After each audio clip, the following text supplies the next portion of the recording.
I'd like to call this meeting to order. We would begin with roll call, please. Charles Blacklands, Here. Kevin Boyles, Here. Tom Hagland, Here. Ruth Nelson, Janice Shogren, Here. Sarah Spear, Here. 5 of the 6 present. All right, now stand for the Pledge of Allegiance, please. I Pledge allegiance to the flag of the United States of America and to the republic for which it stands, one nation, under God, indivisible, with liberty and justice for all.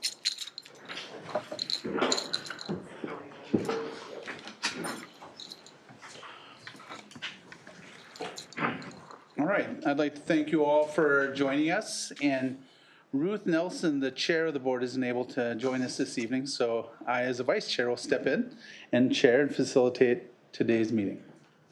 To start off, this meeting of the Brainerd School District, or the Brainerd School Board, is being conducted in accordance with the Minnesota Statutes 13D.02. Persons may monitor this meeting from a remote location by watching on YouTube Live. This meeting is being recorded.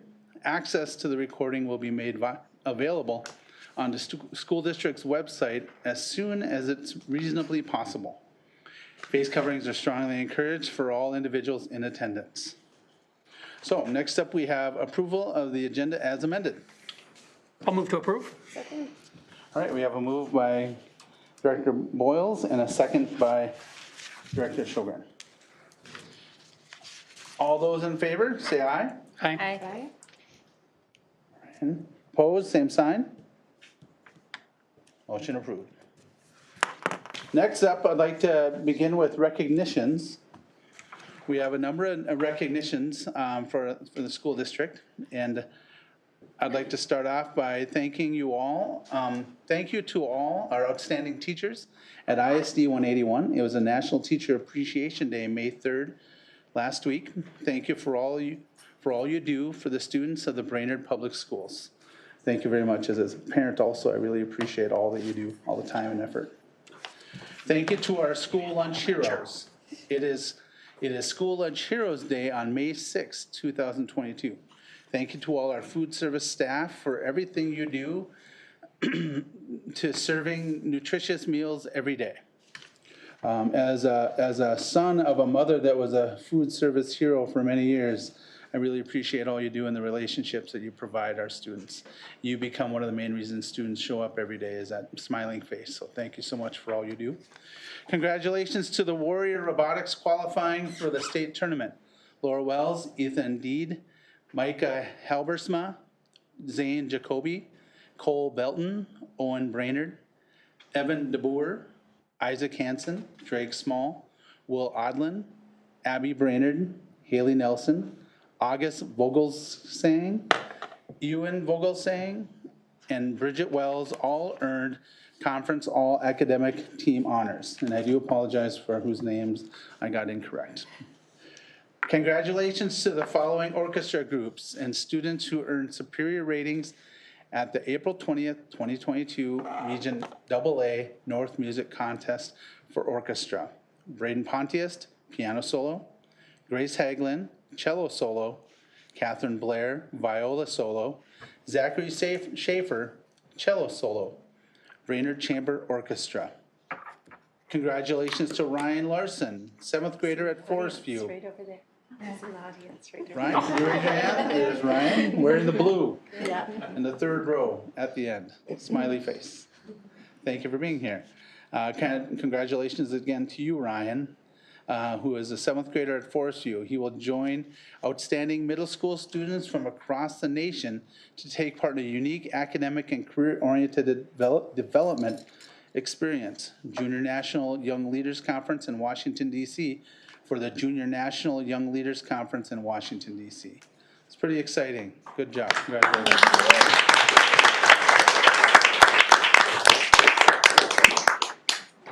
Congratulations to Thomas Rule, Warrior Male Athlete of the Year, and Olivia Todges, Warrior Female Athlete of the Year.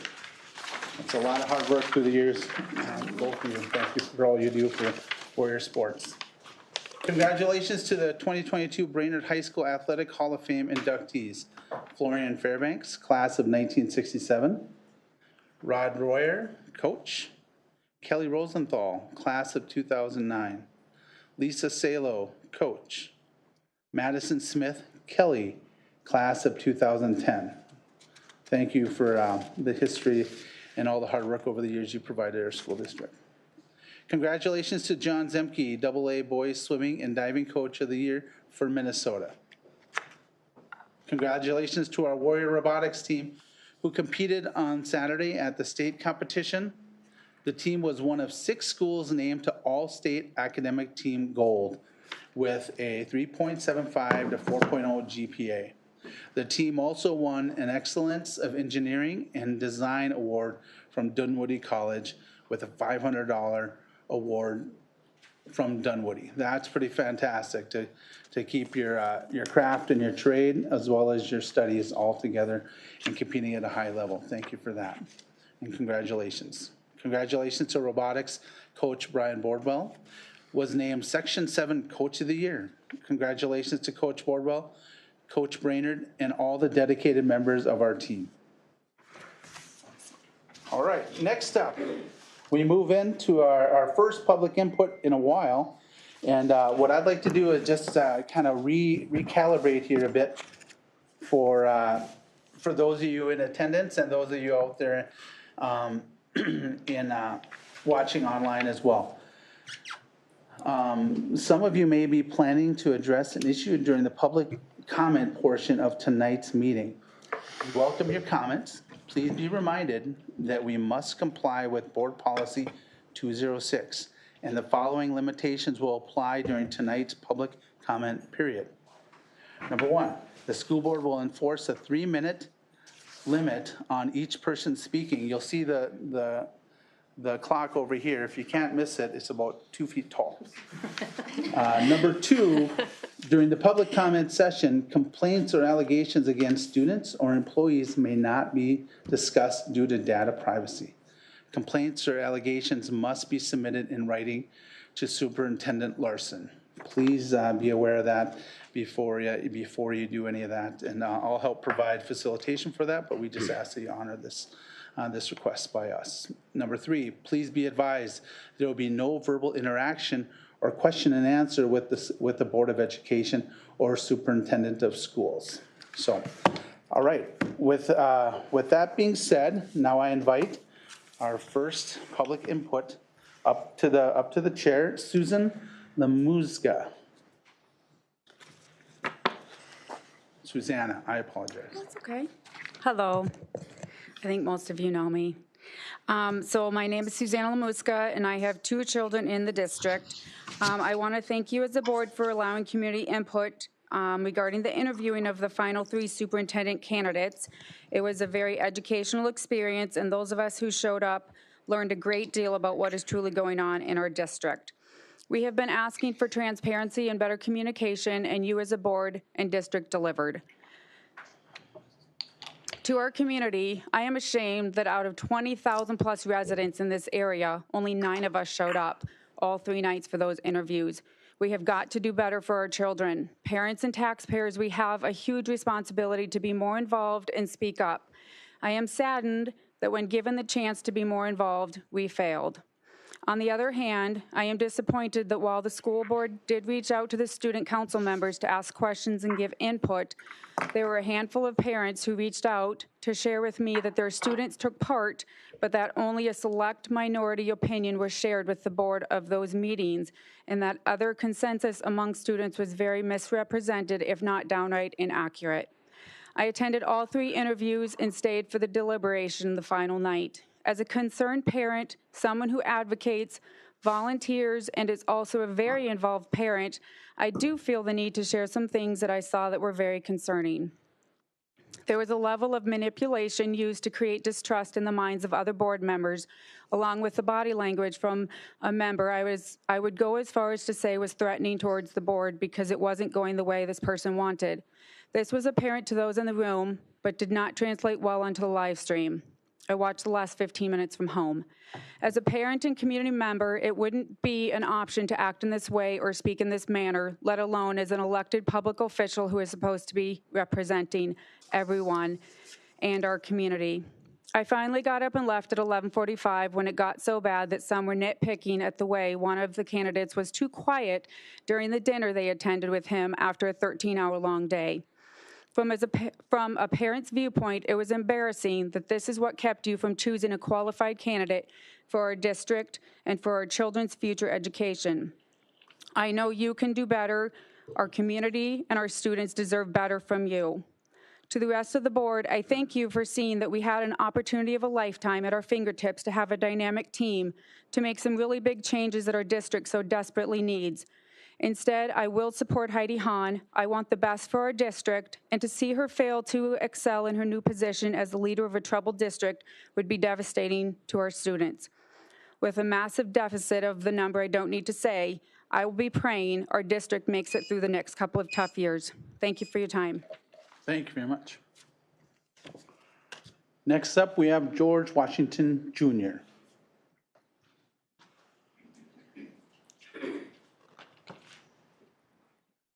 Good evening.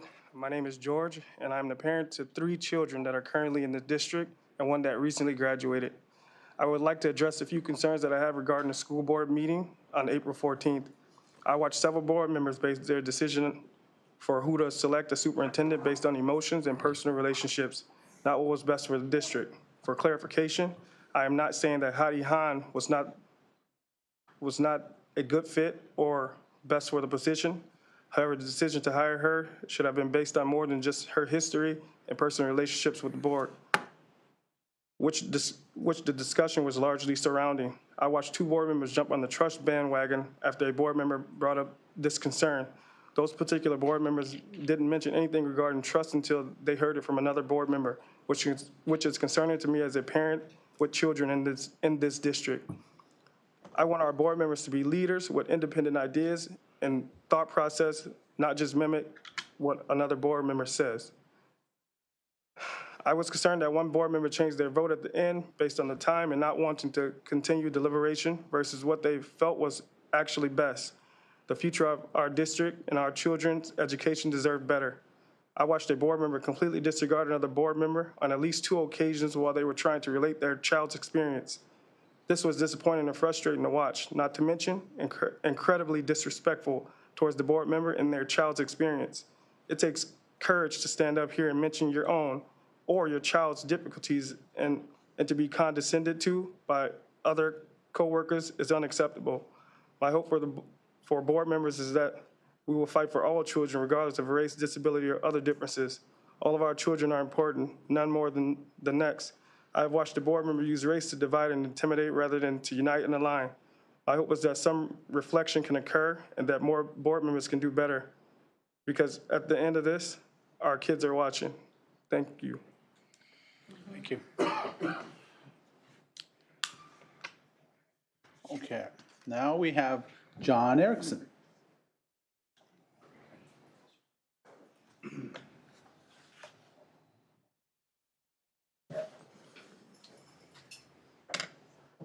The very first thing that the Board of Education, the city of Brainerd did 150 years ago, but not quite, was to appoint a Board of Education, a Board of Public School Education. That was one of the very first acts of the people of this community through their representatives at the time. And since that time, there have been successive boards through almost 150 years. And on the whole, over all of that time, we have been blessed with great leadership, both on the board level and the superintendency level.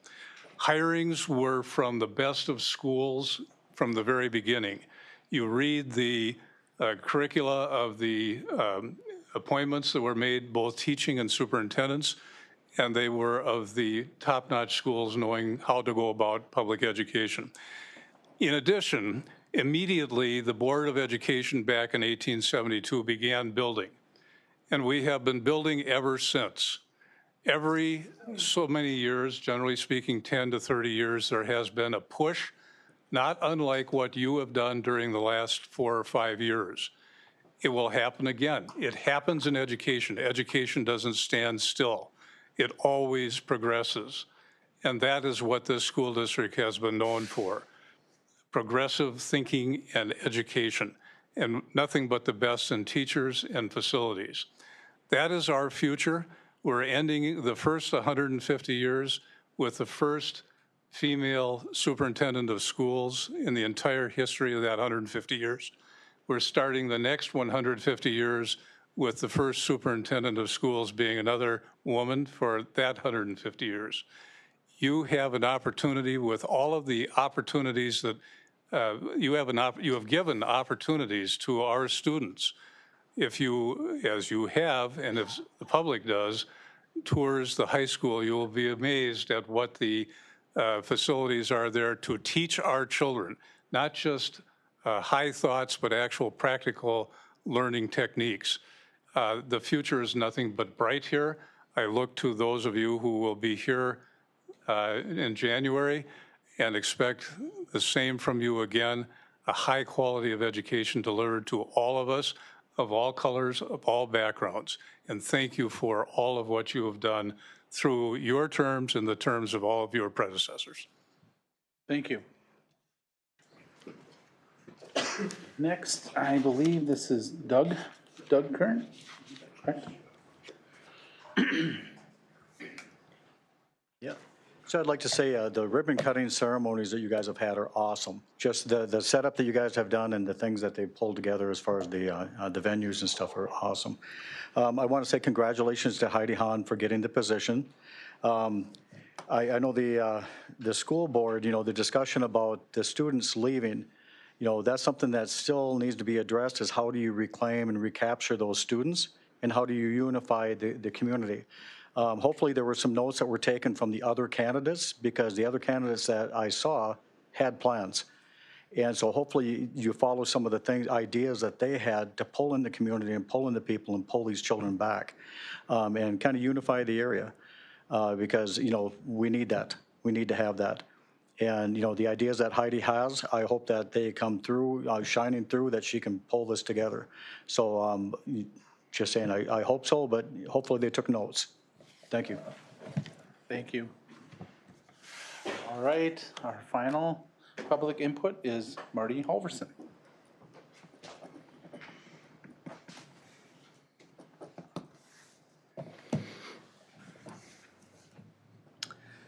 I'm Marty Halverson, as you said. This memo that I'm going to read is addressed to the superintendent, the school board, and the 181 community, and it's co-signed by over 50 community members. Over the past several years, the responsibilities of the school board and administration have become more difficult, something I don't need to tell you. The most visible example has been the construction and upgrading to varying extents of all of our facilities. We are proud of your accomplishments in the oversight of these enormous new and renewal projects, including creation of the Gitche Zeebe Center and the new Baxter Elementary School. You seldom hear the compliments, but we want to share them with you today. Your work is extensive and includes administering the education of over 6,500 students, empowering the public service staff of over 1,000 people, while maintaining an open communication with the taxpayers and the families of District 181. Job well done. An unexpected challenge to your work has been dealing with the pandemic that threatened the very lives of staff and students and visitors to all of our facilities alike. The science surrounding this complex issue has not always been clear, but in your deliberations on this issue, you have always sought to manage it with the goal of protecting our children, the public, and district employees from unnecessary risk. Amidst significant differences of opinion, you have consistently listened, reflected, and provided thoughtful guidance. Although negative voices often get the most attention, you have not allowed them to diminish your effectiveness. As members of the community, we offer our heartfelt thanks for how you have fulfilled your important public service missions. At significant sacrifice to you in terms of time and energy, you have remained faithful to the educational goals of our school district. You are appreciated, respected, and valued. We thank you.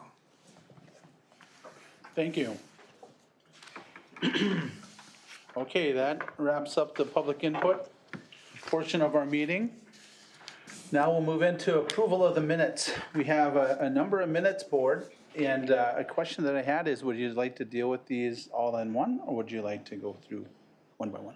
I think we should deal with them all in one. Okay, so with the meeting minutes, I'd like to ask for a motion to approve.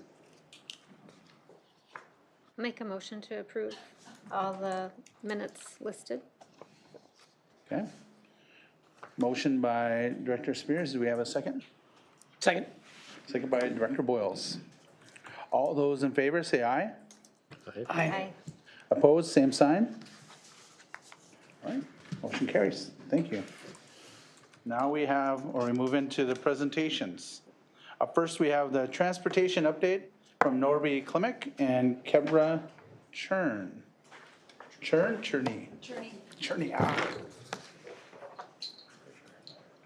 And Kebra works with bikers. Whenever you're ready. Good evening. So needless to say, this year been probably one of the most challenging ones I've ever been involved with in transportation in 15 years, but got 18 days left. Who's counting, right, with winding down here anyhow. But first off, thanks to our parents, especially for stepping up when, we didn't have busing and stuff. So I think they're the ones that have had to change schedules and different things like that.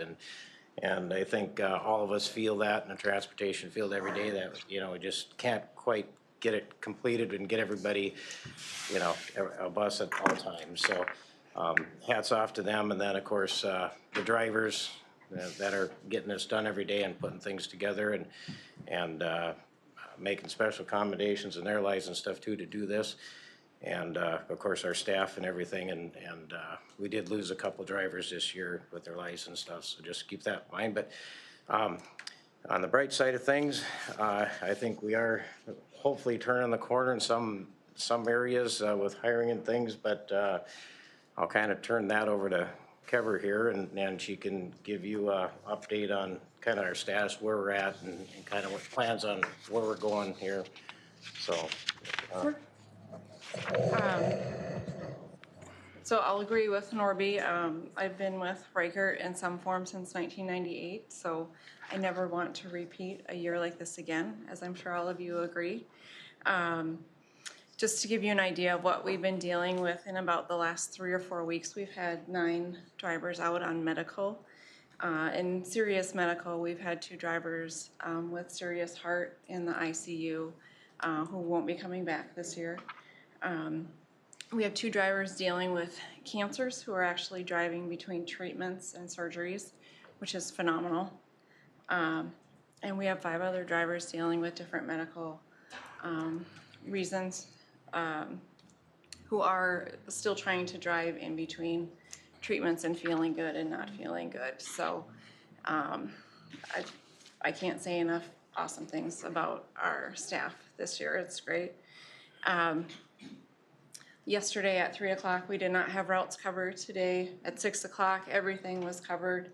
And then today at 4:12 a.m., we had a driver call in sick at 5:45. Another driver called in sick, and then which it resulted in a total of 3 routes being down. So that's how quickly our day changes. We don't have a reserve of sub-drivers. On a bright note, however, in the last 2 weeks, we've had 3 new drivers complete training and become licensed, which has been phenomenal and helped with getting routes covered. We had a fully licensed driver walk in last month, which is magical. We also had a fully licensed driver walk in last week, which was awesome. The testing station is now open again in Brainerd, which is great. And the winter and spring sports, which was a huge concern that we wouldn't be able to cover all the trips for our sport teams. We were able to cover everything. Nothing got canceled or no trips were left behind or anything there. Going forward for this summer, at the end of last year, we needed, I believe, 24 drivers over the course of the summer to start at the beginning of last school year. And we did achieve that at the beginning of last school year, we were fully staffed. So I plan to do similar ad campaigns to that, worked well. Something that worked really well for us was test drive a bus. I plan to do a couple of those days this year where folks can come and just get behind the wheel of the bus, test drive it around a secure loop, get a feel for the bus, and not to learn that it's really not that scary to drive it, and just have a good time. Usually we incorporate some games for the kids, so folks that have kiddos with them, because parents can bring their kiddos on the bus with them if they choose to drive a route. They can have their kids play a game or grab a hot dog or something like that. Those were successes for us for recruiting drivers last year. We had a lot of great feedback on some dispatch ad campaigns last year. So I plan to do a similar campaign ads where we've had a lot of our drivers have driven with us like over 12 years.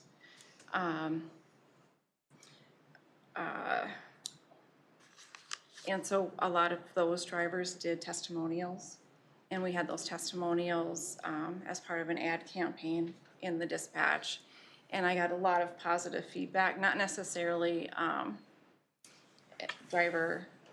new drivers from it, but a lot of community feedback from those ads. So we've been a bit dormant in our community activity at Reichert, and so it was good to get our face out there again.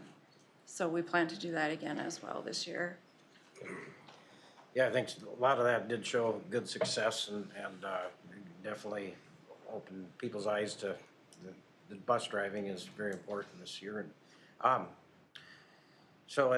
also we've been working with Sourcewell, doing some of the same stuff as a region, just networking, trying to set some stuff with there, see if they got some help for us, and working with them to advertisement, possible trainings also with the test driving a bus, different things they might be able to help set some things up. But that does seem to be pretty catchy, and just finding what other districts are doing to retain drivers and different things. So now, other than that, our summer school, extended school year, they're offering gen ed transportation this year. That's should be finalized this week and be getting routes out to Reicherts, and I don't think we'll have any trouble covering any of that stuff. A lot lighter load over summertime. We'll be welcoming that. The other thing big on our radar right now is fuel. Everybody knows that significantly went up. $200 more just to go back and forth to work every day, so you times that, times all the buses. This year we're able to use CARES funds because initially we figured that's what got all this going to begin with. However, next year hopefully it comes down, but if it doesn't, then that'll be we'll have to dig into that with a revision or something there. RC will help us with that.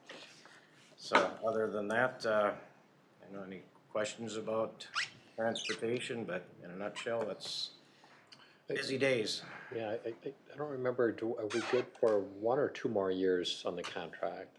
One more year now. Yep. Okay, good. Yep. Yeah, and speaking of that, Director Black-Lance and I were a little more intimately involved in that contract than the rest of the board was. I don't know if that was good or bad, but it's how it felt. First of all, when we sat in that room and circumstance threw us all curveballs, right? Both Reicherts and the school district, and across the board, everybody did way more than could ever be expected, right? Norby, you and the team have done a great job. Cover you and LC and all those guys over at Reicherts. I mean, we didn't even know if we could get those routes covered. And it's a shame that we have to hear about the few that you can't cover when there are hundreds and hundreds and hundreds of routes that you cover over the course of a year. And, you know, it was a big ask from the district to get you guys to go out and rethink how you recruit drivers. You guys stepped up to the plate and minimized the impact that those driver issues had, despite losing, I believe, at least one. Did we lose 2 drivers to COVID?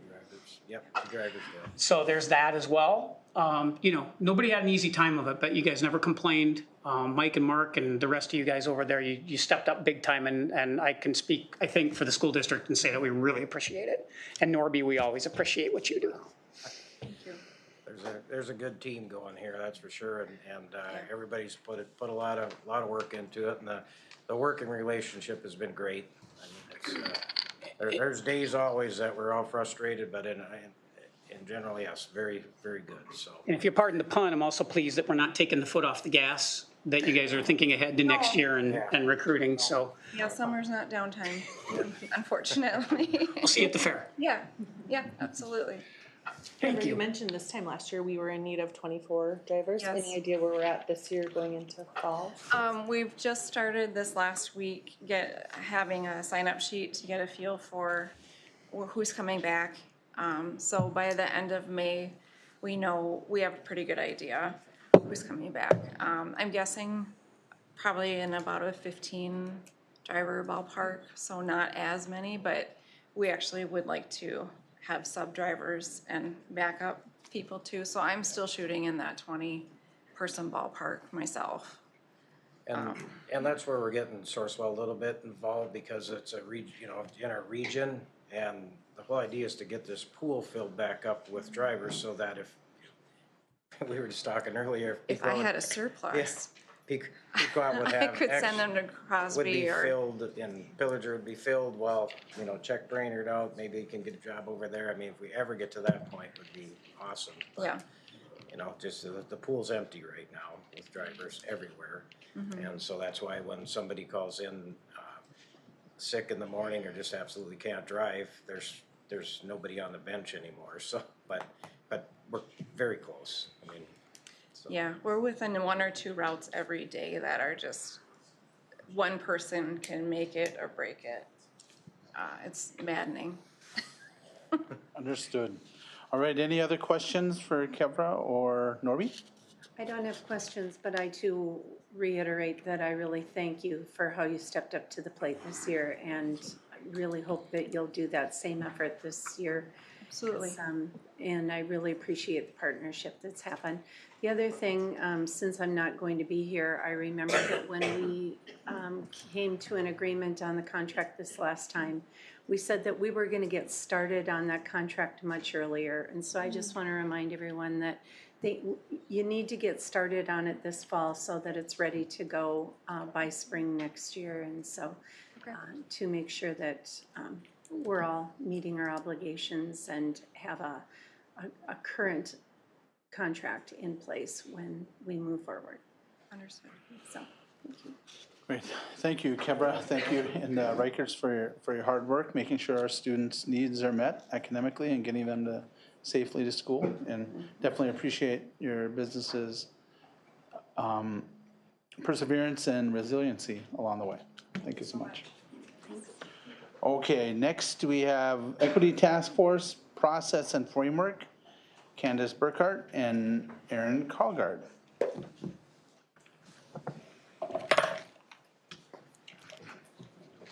Well, good evening, Vice Chair Blacklands and Directors of the Board of Education and Superintendent Larson. Ms. Carlgard and I, Minnesota Teacher of the Year finalist. I have to plug that one more time. We are here today to provide some updated information on the work of our Equity Task Force. As you have in your board packet, we have 2 attachments today. The Equity Task Force report, so that's a draft report we'll be discussing a little bit, and a flow chart as well that will show how our Equity Task Force will provide continuous feedback loops to the Board of Education as well as our public and our stakeholders. As our Equity Task Force nears completion of its first priority area, the student safety and engagement, we really wanted to create a common and transparent method for reporting our recommendations back to the board and the district. As a result, we've created that flow chart that you have in front of you that shows how the task force will use district data and research to create recommendations and guiding questions, which will result in that finalized report that we will share with the board, with school administrators, and the community. We have also created an equity task force report shell that shows that the district can expect reported after each equity priority area that our task force covers. So the report will have sections on the district's background of the area, our findings, our recommendations, and then those guiding questions for the district to consider for equitable decision-making and practices. And we hope to have a report back to you on our very first priority, that's student safety and engagement, this summer to help with continued priority and strategic decision-making that the board will be undertaking. And we're open to any feedback or questions that you have on this process. Anything else? I'll just add that, and we try to say this every time we communicate, that you tasked us with this work to provide some guidance, but not to make any decisions or something finalizing for our district. So our work goes back to those decision makers to do with it what they can within their area, but that we are not doing that decision-making work. Any other questions or any questions? Just I'm excited for tomorrow's meeting to see some more. And then the other thing, since everybody's heaping accolades on you already, Aaron, let's just say that where the task force was and where it's come with now Candace coming into the picture wouldn't be where it is without you. I mean, everybody that's on there is really important too. Tim's done great work on it. All the other task force members have, but you've really been, until Candace got seated, and maybe even from now forward, but you've been the glue that held it together when it was a little frayed there.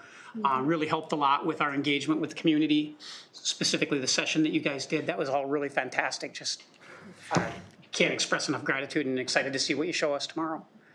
Thanks. And then does the community have access to what you provided us, like the flow chart and that type of thing? I don't know if it's been put on yet. Usually after we Yes. present here, it goes on the website. Okay, so that, just want to be clear to everybody yeah. out there that they would have access. Well, our board packet's on the website right now, so anyone can click on the links. Yep, it's on the board packet, but we will put it on the equity part of the website as well. Wonderful. Great. Thank you so much. Thank you. Thank you. All right, next up, we have a discussion regarding alcohol requests at the Gitches eBay Center for the Arts. Scott Likens. Hello, Vice Chair Black-Lance, Superintendent Larson, and members of the board. My name is Scott Likens. I'm a graduate of Brainerd High School and a member of the Brainerd School District Hall of Fame for Distinguished Achievement. But I'm here tonight as the Artistic and Executive Director of the Lakes Area Music Festival, and thank you for including me on your agenda tonight. Back in April 10th, 2018, voters in our community came together to approve the 3 questions put forth on the ballot, a decision making tremendous impact on our students, teachers, and the community at large. Question 2 would have included a 950-seat auditorium addressing some of the immediate concerns of the school district. But question 3 was posed time and time again in the months leading up to the vote as an increase in funding to create a state-of-the-art community performing arts center. As the results came in 4 years ago, we all saw evidence of something that we at the Lakes Area Music Festival had already witnessed for over a decade. This community puts a high value on quality music and artistic experiences. It takes pride in attending events within our rural community that would otherwise require traveling to major metropolitan theaters like the Ordway, Guthrie, and Orchestra Hall.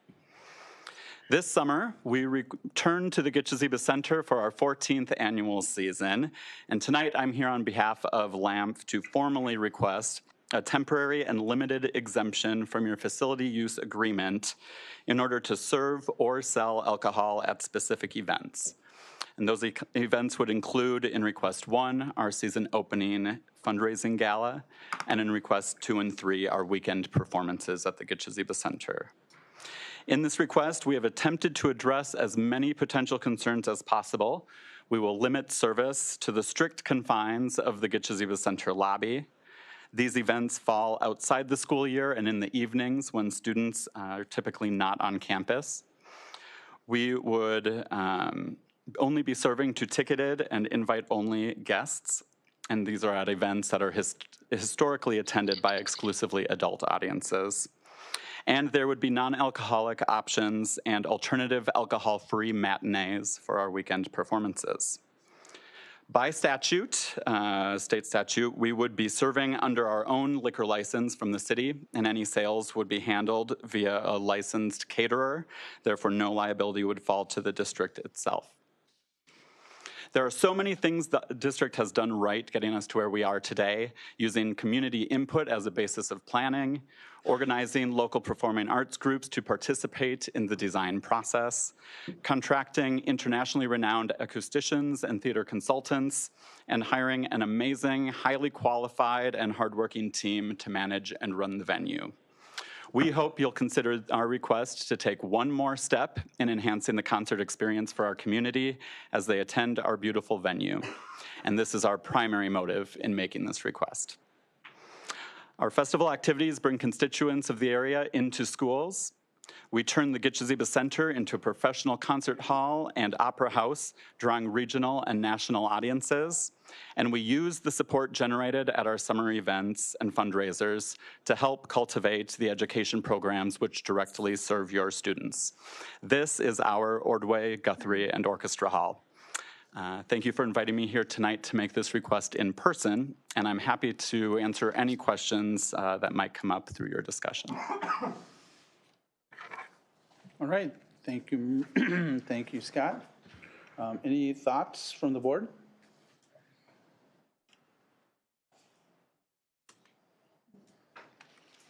I have a few thoughts I can start, and I thank you for the presentation, Scott, and I agree when you brought forward the request and you referred to the third question on the ballot.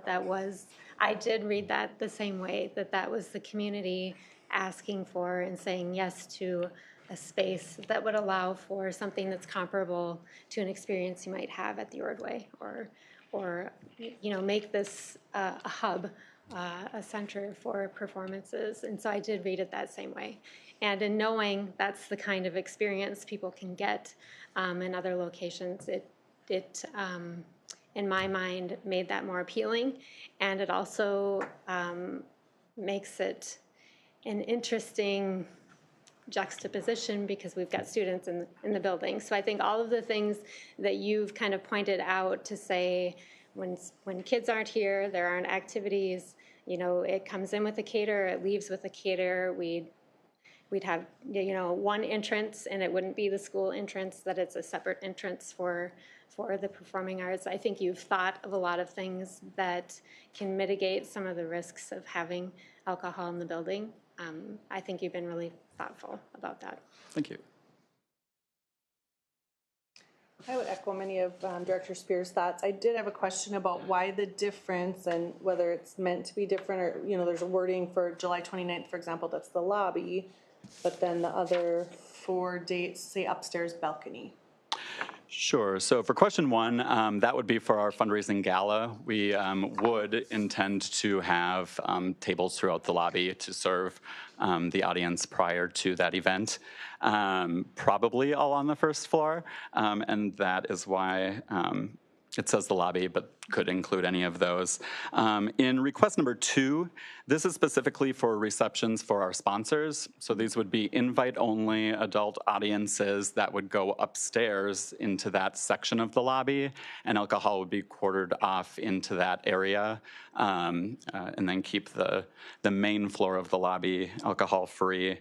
The third question here is distinguishing from that in also having cash bar and alcohol service on the main floor of the lobby open to the general public. Gotcha. So there's kind of 2 layers to 2 and 3. Yes. And then nothing inside the theater, right?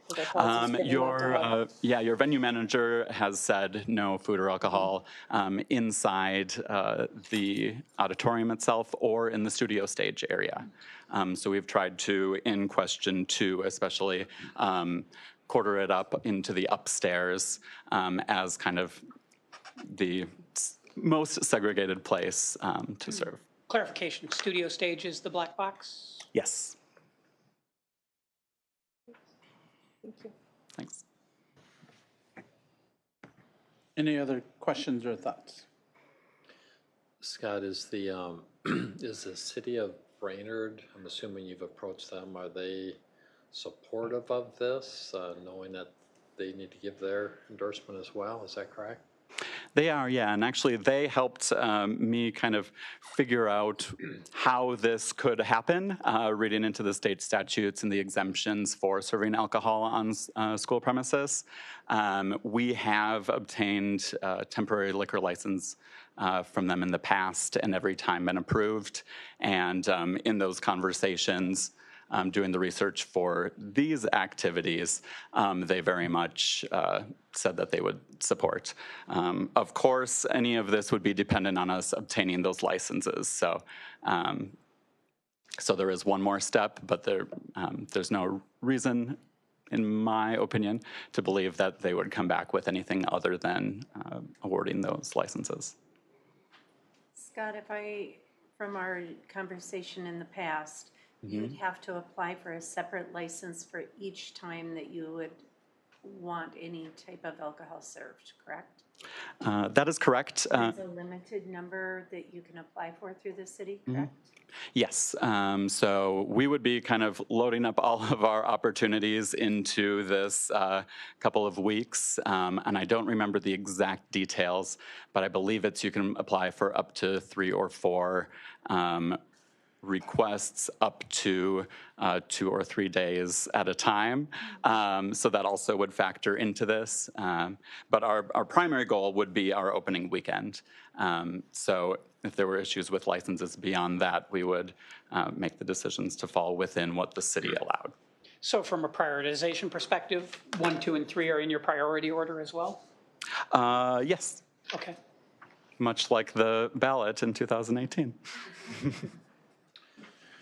And Scott, you mentioned about be served by a licensed caterer. Has the caterer been identified and an agreement worked out?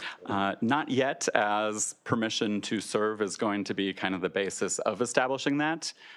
We typically always do our food and beverage catering through Prairie Bay, who I know is a part of consulting on the building of the space and looking into how to cater in that space. So that is who we would approach first. Being that it is a public event center or public community area, is that something that, I'm just wondering, is that something from a business standpoint that should be open to, if you'd be open to submitting from others? I know both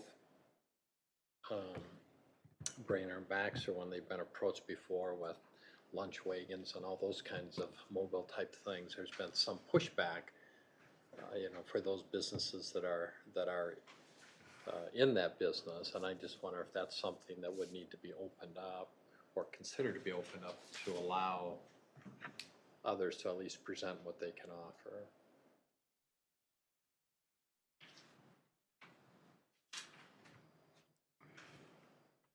Versus handpicking, but I'm just asking the question. I don't know if it's different because of the space. I guess as a director of a nonprofit, I can speak to the fact that if I were to choose a venue, I would have the latitude to choose my caterer as well without entering into any sort of bidding or accepting proposals. Now, it doesn't mean we wouldn't look for quotes to try and see who could do the best for us or our guests, whatever that looks like. This situation, I'm not sure what advantage somebody could offer you. There might be one, but for me, I would look at pricing that would be coming back to us. In this case, the pricing's passed along to the patron, not the nonprofit. And you're leasing the space from us for the event, correct? From the district? We are, yes. So I guess since they're leasing a public space and they're the entity, right, I guess I kind of fall where you fall on that.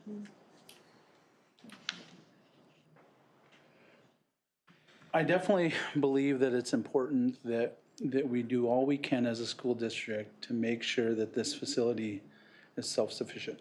That we bring in the performances that we need to bring in to be able to stay afloat, to stay in the black, and most importantly, continue to remain successful and ultimately serve our community and our students.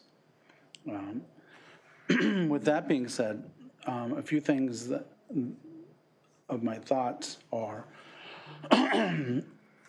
it's difficult for me to be comfortable with alcohol in a public facility, let alone a public school, like the Gitchis Center. So with that, I have a number of thoughts, not necessarily questions I need you to respond to me now, but some general thoughts.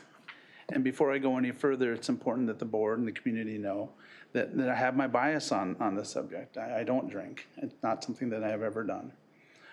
So there is a reality that I might not place as much value on this in terms of libations to have a good time.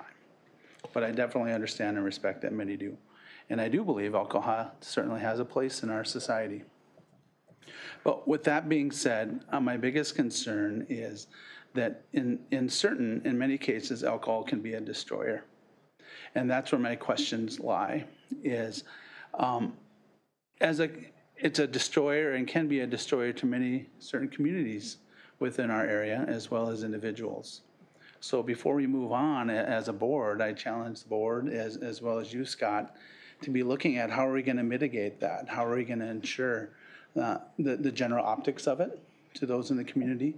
And most importantly, something that I always have to fall back on, how is this going to benefit our students? The question that I have is, how is serving alcohol in the Gitchis Center going to serve our students? Again, I don't need a response to that right now, but that's the hill that I'm struggling with. That's one of the hills I'm struggling to crawl up. And then also, I'm not sure if we included the mental health community in our area as well as it relates to the harm that alcohol can do and has done to those in our community, and most importantly of those within our student body. So before we serve the first alcoholic drink at the Gitchis Center, I want to make sure that we've done our due diligence in making sure that we're going to provide it, or we would provide it, in a way that's not going to damage or hurt one student. If any of that possibility remains, I cannot support this. And then finally, my ultimate question is, how are you going to remain sensitive and inclusive to those communities that have experienced alcohol as a destroyer? How do we provide alcohol in our community center or in our performing arts center without providing a barrier to those families or individuals that have been severely impacted by alcohol?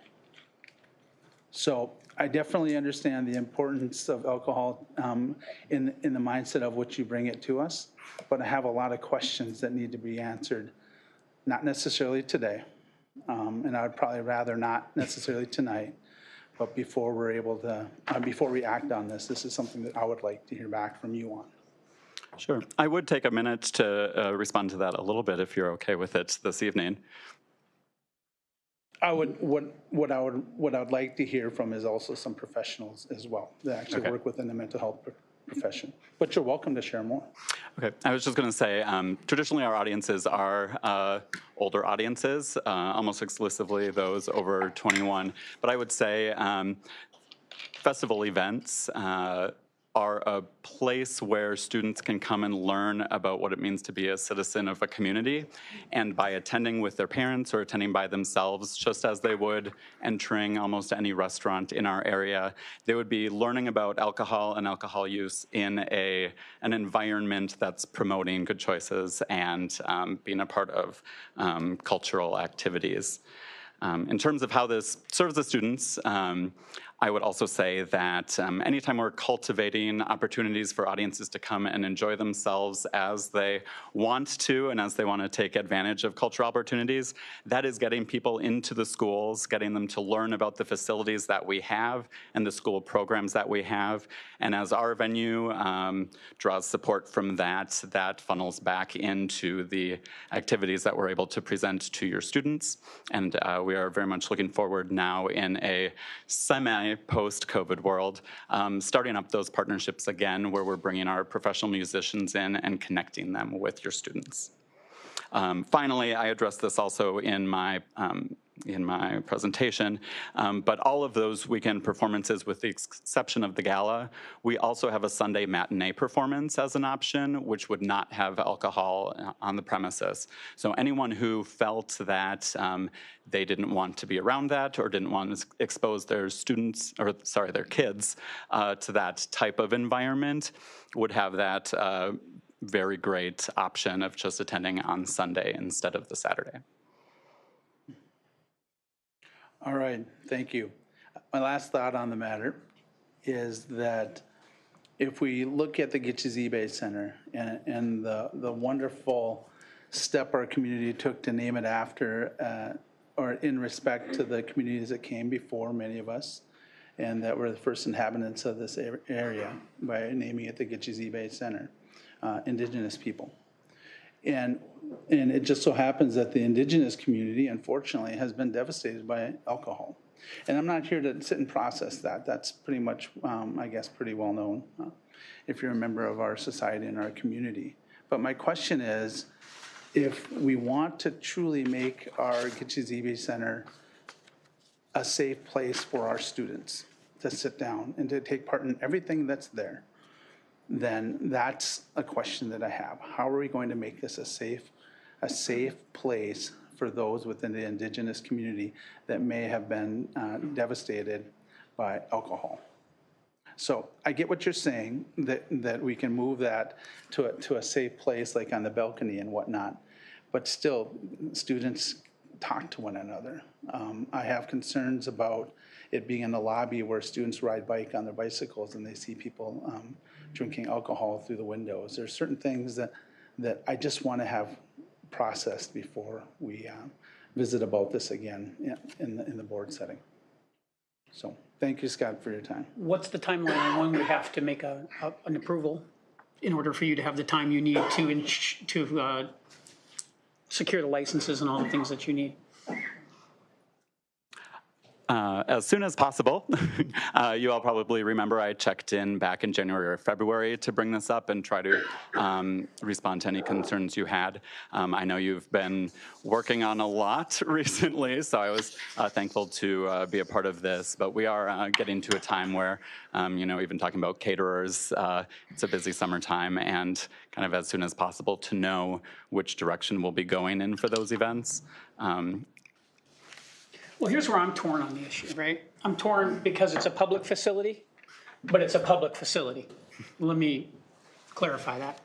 It's a public facility in that it's part of a public school system, and it brings some of Director Blacklance's concerns into play, which I fully respect and agree with some of them. On the other hand, the public are the ones that wrote the $60 million plus check to put the facility there with the expectation that we were going to bring in events like yours and put as many butts and as many seats as we could in there to get the use out of our $60 million, right? So back to what Director Spear was saying, I think, there's a lot there. And I think the voice that I'm kind of missing in all of this is I've heard what all these people say. What I haven't heard is what the general public in the Brainerd Lakes area thinks about it. And I'm curious if you guys have considered the idea of maybe collaborating with the dispatch or doing some sort of poll so that we get a better sense of what the community attitude is towards it, since they're, in the end, who paid for it. And maybe that's, I'm trying, I don't want to push this out any further to make things uncomfortable, difficult, and you're up against, a deadline or whatever, but I really feel, and I'd hoped when we saw all these people here that some people were coming to talk about that tonight so we could hear more. Because I mean, in theory, I represent those people.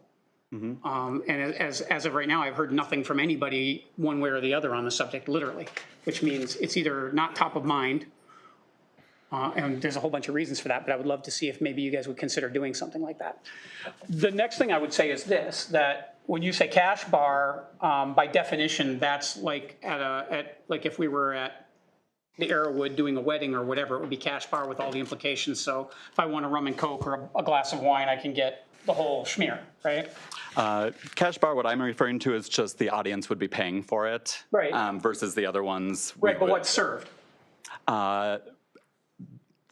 More than wine and beer is my question. I would entertain either. Okay. I think we would probably lean towards a full bar. Because I think about theater venues that I go into in New York, London, places like that, and it's generally wine and beer. There aren't a lot of mixed cocktails in some of those venues, right? So there might be some middle ground there as well when we get around to making or taking some sort of action on that. So I'd ask you to consider that as well, Scott. Okay. So realistically, May 25th would be the soonest we could act on this because that's our next meeting. April 25th. Excuse me. No, No. May 25th. May? Yeah, It's May that's already. I know. I feel your pain. Right, I mean, It's the that second time it's done that. logistically, that's Yep, what we're May looking at. 25th. Yep. Dr. Blacklands, could you, I agree with your statement about we want to make sure that our, that we can cash flow. But what I'm unclear on is how this doesn't generate any additional cash, any additional revenue. The alcohol or the questions that we have? Well, I mean, because, you know, we've got a lease rate depending on the venue that's going to, who's there, and whether there's alcohol or not doesn't change the revenue. It's not like the district's gonna see an additional revenue or anything from it. Right?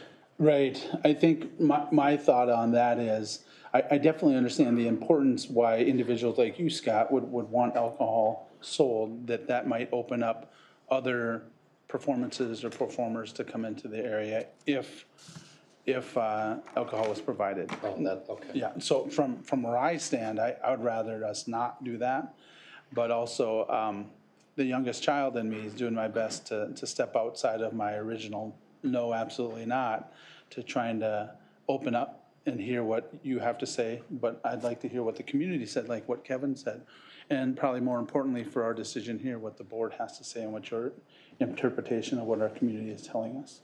Yeah, I like that too. I have not had one person say one way or the other, probably because they aren't really aware of it. What I do know, though, is that we had a pretty deep discussion when we put the policy in place, and I would hate to see us just, I think we have to digest this a bit. I also think, you know, we have Director Nelson who's missing, so I'd hate to see us come to any kind of action today, and not that it's a favorable thing, but even if it was a no right now, it'd be really interesting to see what kind of, I think you're gonna have sellout performances all the time, you know, and in a worst case scenario, even if it did come back as a no at this point, it's not to say that it's no forever either, from a timing standpoint, if there isn't enough time to process. What I'd hate to see us do is, we've got to make a decision on May, you know, on a certain date. And, Right, I have discomfort with that as well. The only thing I'll say about that, though, is to Scott's point, is he has been working on this for months, and I don't know how it came to be that it was May before it came on the agenda, but this has been on my radar for months, and so I think we have to be a little cautious not to kick the can down the road because we maybe chose not to put it on an agenda till now. So I think it's our job to do our homework between now and the next meeting and come prepared to vote where we feel we should vote. Does June 13th give you enough time to do what you need to do? I would say, now that I've heard May 25th, June 13th would be after the time we would start selling tickets. So figuring out, are we doing a... Okay, it's a fair answer. Yeah. The only reason I ask that is because that would be the next regular school board meeting where public input is allowed. Okay. And makes me a little hesitant to have something that's a shift in an actual district policy take place, much as I was not thrilled on the last board meeting when we decided not to have public input. You know, it's a big deal to me, right? So I get your point, though, that you would start selling tickets before then. But I guess, I don't know, now that throws me back a little bit into Director Blacklance's court. If I was on the fence whether to come watch a performance as to whether I could buy, you know, a Heineken or not. Yeah, well, it's making the decision to me, are we charging $50 or are we charging $150? Okay. So, my inclination is to support it, but I want to hear what the community has to say in some way, shape, or form, whether that's through emails that we get as a result of this meeting, whether that's some sort of outreach that you do, which is what I would hope you would do in some way. I would really feel more comfortable with supporting it if I felt like there was at least a plurality in the community that was behind it. Sure, and I can say between now and whenever this was revisited. Well, May 25th would be fine. I won't be at that meeting, but that would be fine. You guys can decide on it. what was, why would the ticket price change, Scott? The value of your experience, if there is a full dinner with wine, that price would be set separately. So it'd be hard for us to start selling included. tickets. It's included, Yeah. the dinner one. You're only talking about the 29th, that one, I see. Yeah. Scott, I was 33 years old before I got married. So I'm not a person that moves quickly on decisions like this. But I chose wisely when I finally made Let's that be fair, decision. she chose wisely. She did. But with that being said, I'll do my best to process quickly, but I still need information like what I talked about, at least where I'm at. And I feel in terms of the board process, I think it's important that we hear from our community, but also, in my opinion, that we hear from the mental health community. Hopefully that could be all in one.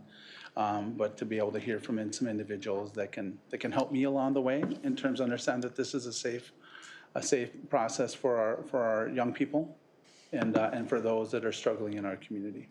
So I don't want to put that at jeopardy just to make a quick decision. Sure. That goes against pretty much everything that I am made up of. But I promise you I'll do my best. Well, thank you. And I will spend the next few weeks generating support, especially from our audience that we're most connected with in preparation for. Well, I feel like we should at least make a determination on when we want to take definitive action on this. We should commit to that tonight. I agree. I think it should be on the agenda for a decision on May 25th. And I also would, I can appreciate some of the questions you have, Charles, but as directors, I think we need to discuss or think about when it's maybe Scott's responsibility to bring us some information that we want, or when it's our own responsibility to maybe seek out. You know, when you say you want to hear from mental health professionals, I'm not in that same place, so I don't know if that needs to be a presentation. I just wanted to put that out there. If other people are saying, yes, I want to hear from a mental health professional on this at the next meeting, then I think that makes sense. But you know, there are times when I think we have to decide when we have to do our own homework versus when it comes to this spot. Well, I'd like to hear from our public, and I'd like to have a public input time, so it's June, whatever our next board meeting is in June, it's too late. So to me, it's tabled until. Do you want to allow public input at the special board meeting on the 25th? That's an option. Would we have to change our policy to do that?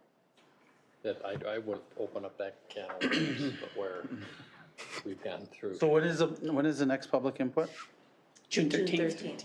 Yeah. Yeah, because the public input piece is already something that we faced, that we want to stick to that process. I mean, I could get, if we have some sort of definitive feedback from the community that isn't in this room, whether that's in the form of some sort of survey that goes out or some sort of online poll or something that takes place, that, especially if it was promoted somehow, I think I could get comfortable with, you know, doing it sooner rather than later without having to push it to June 13th. I don't have a problem with that. If this is a hot issue, which I guess we won't know until a couple days in our email, I guess from personal experience, I can say that I received by far more public comment or input, so to speak, in my inbox than I do sitting here. So as many times, and we know we have a lot of people who come through this seat sometimes when there's a hot topic. So I just think we can't discount the fact that the public does have access to us. They can email us. They can call us. I don't think we have to think that this open I'm fine mic as long is as our some only other public input. mode satisfies that need for us to hear en masse what, I'm fine with that. It was intentional for me not to bring this up, but since the board went there, I'll bring up one point is a concern for me to move ahead a process that we may struggle with a little bit as a board or individually as board members. I want to stick close to the process, which the next step would be June. To move it up in May to a special board meeting, especially one that does not have public input, is a struggle for me. We're pushing a process that from where I sit, I think it's really important that we make sure that we know what we're doing before we move ahead. And my point was that when I was a community member, before I was on the school board, it took us months and months and months to gain the ear of the school board, the very school board that I'm sitting part of right here. We didn't have the clout, we didn't have the money, nor did we necessarily have the voice, more importantly, to get where you are, Mr. Likens. And I'm pleased for you to be here. But I want to make sure that we're consistent and that we're providing an equal playing field to all voices, to all individuals in our community to address our board and ultimately to be heard.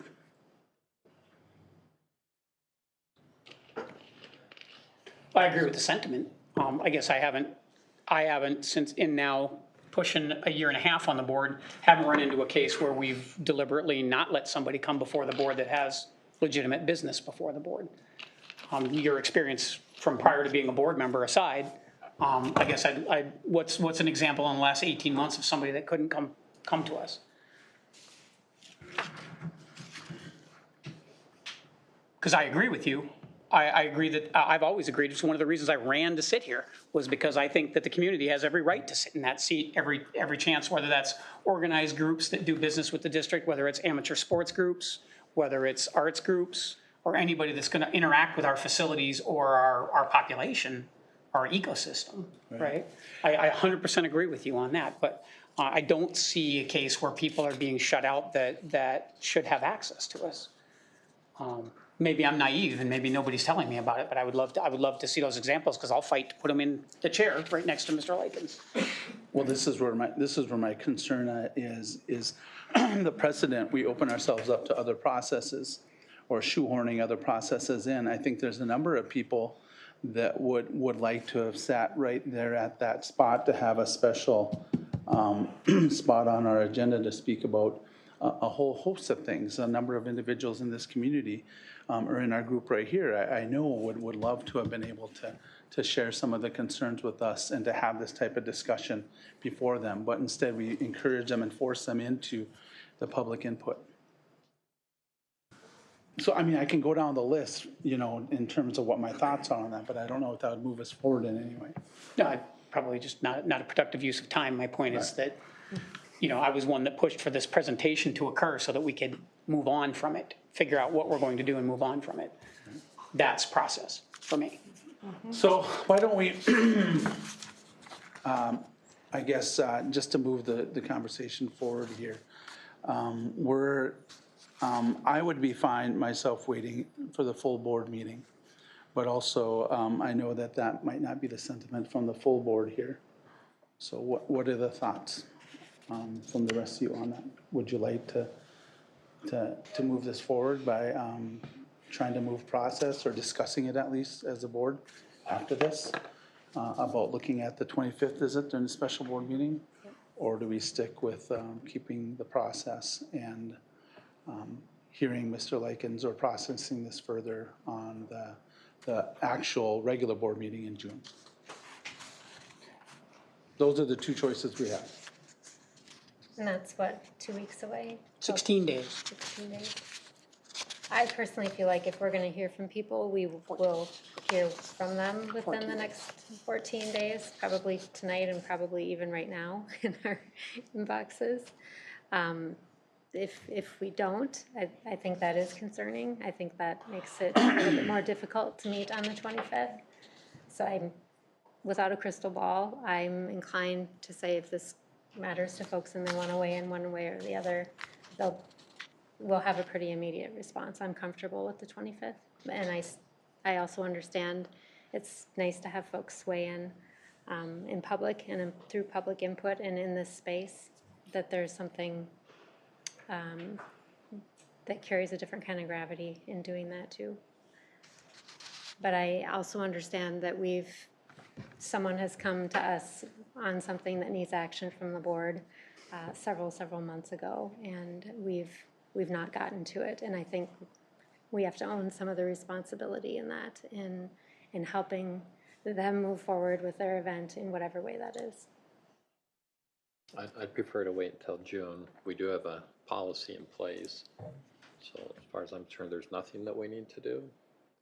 But I think out of respect to Mr. Likens, to have further discussion, stay with our policy and allow for public input. We've been really promoting that. to take an isolated case and say, well, we have to move this through. We have a policy right now that's not that old.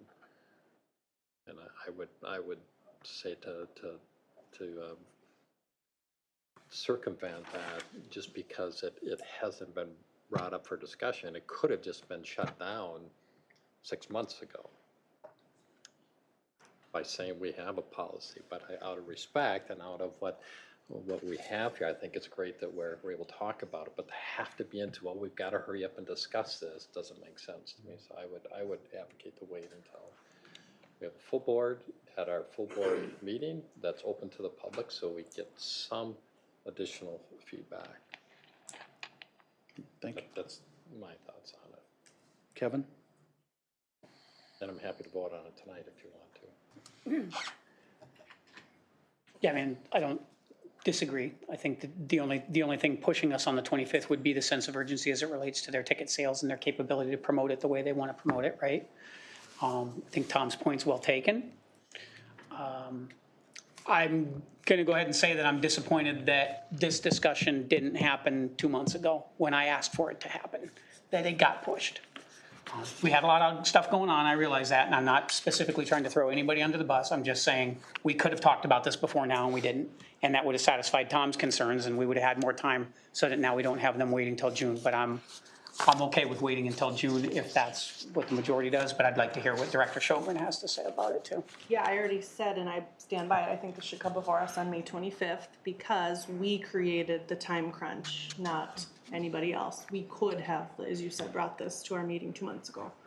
And we didn't, so we created our own time crunch, and it's a gamble. It could go either way on May 25th, but at least they have an answer to move forward. Just because we bring it for a vote, I don't know which way it would go as of right now, but I do think that this has been milling around. People have had time to think about it. 2 weeks plus is enough time to gather input from our community and figure out how we think we should vote on it. And so I feel strongly that it should come to us on May 25th. I'll support that as well then. I agree with Director Spear and Shogren. Sarah, what are you thinking? I said I'd like to see it on the 25th as well.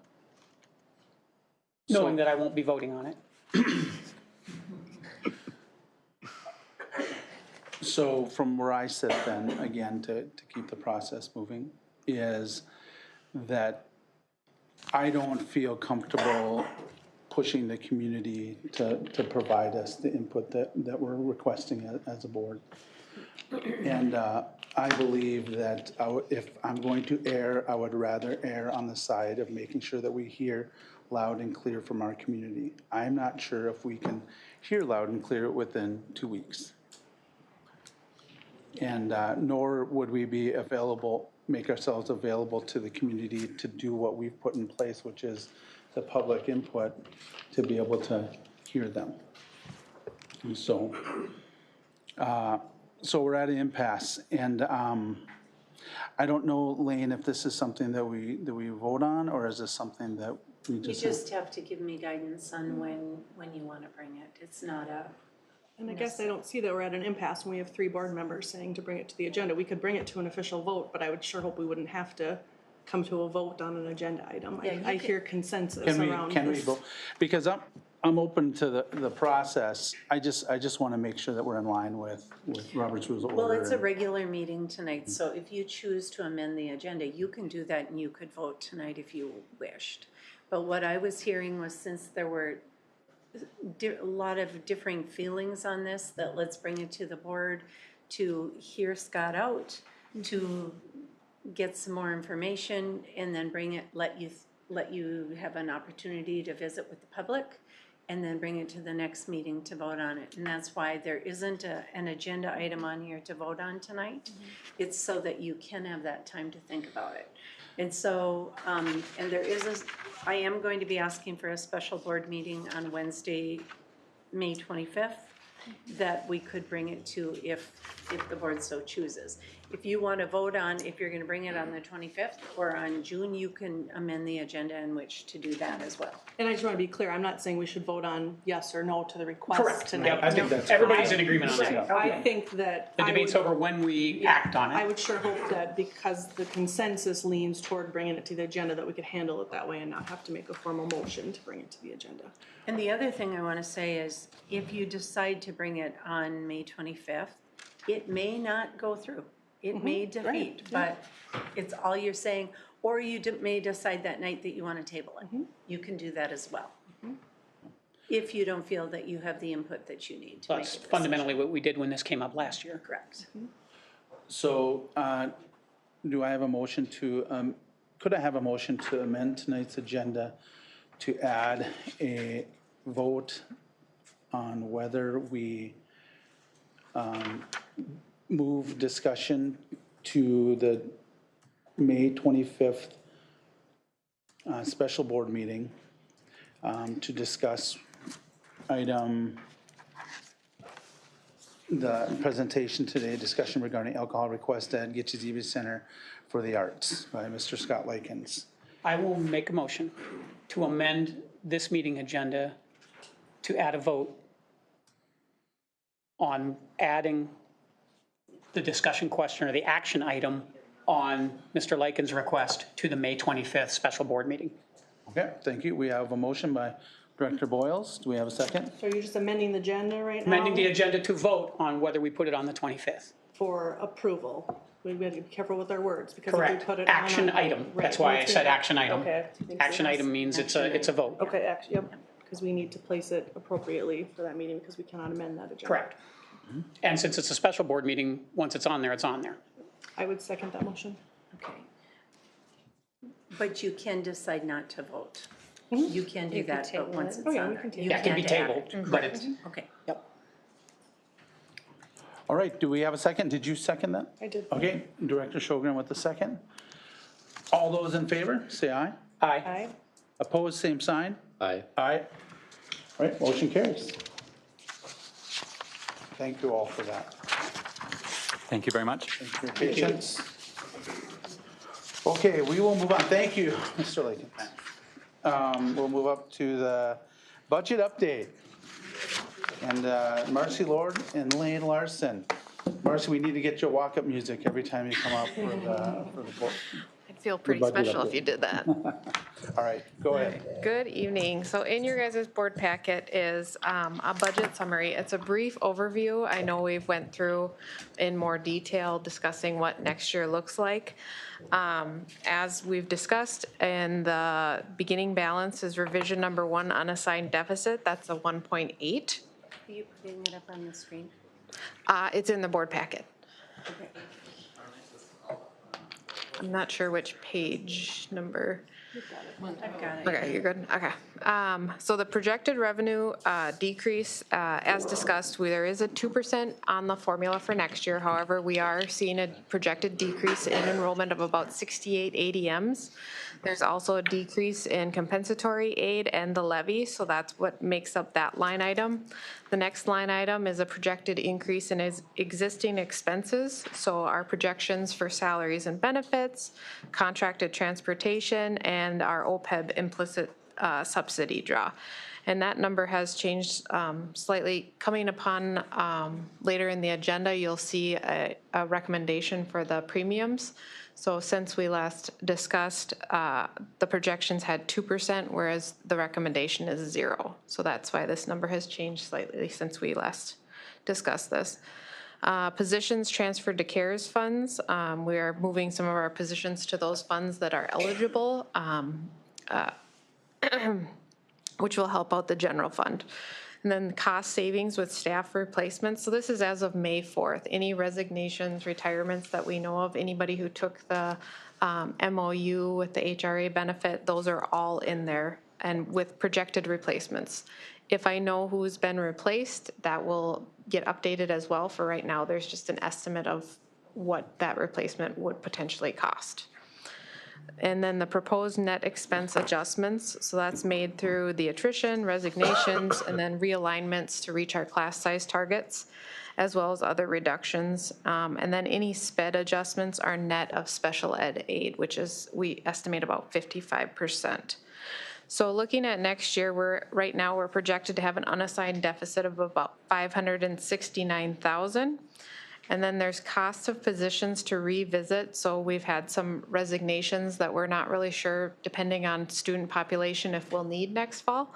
And those would end up costing about $39,000. So our projected deficit would be $609,000 if we need to add those back.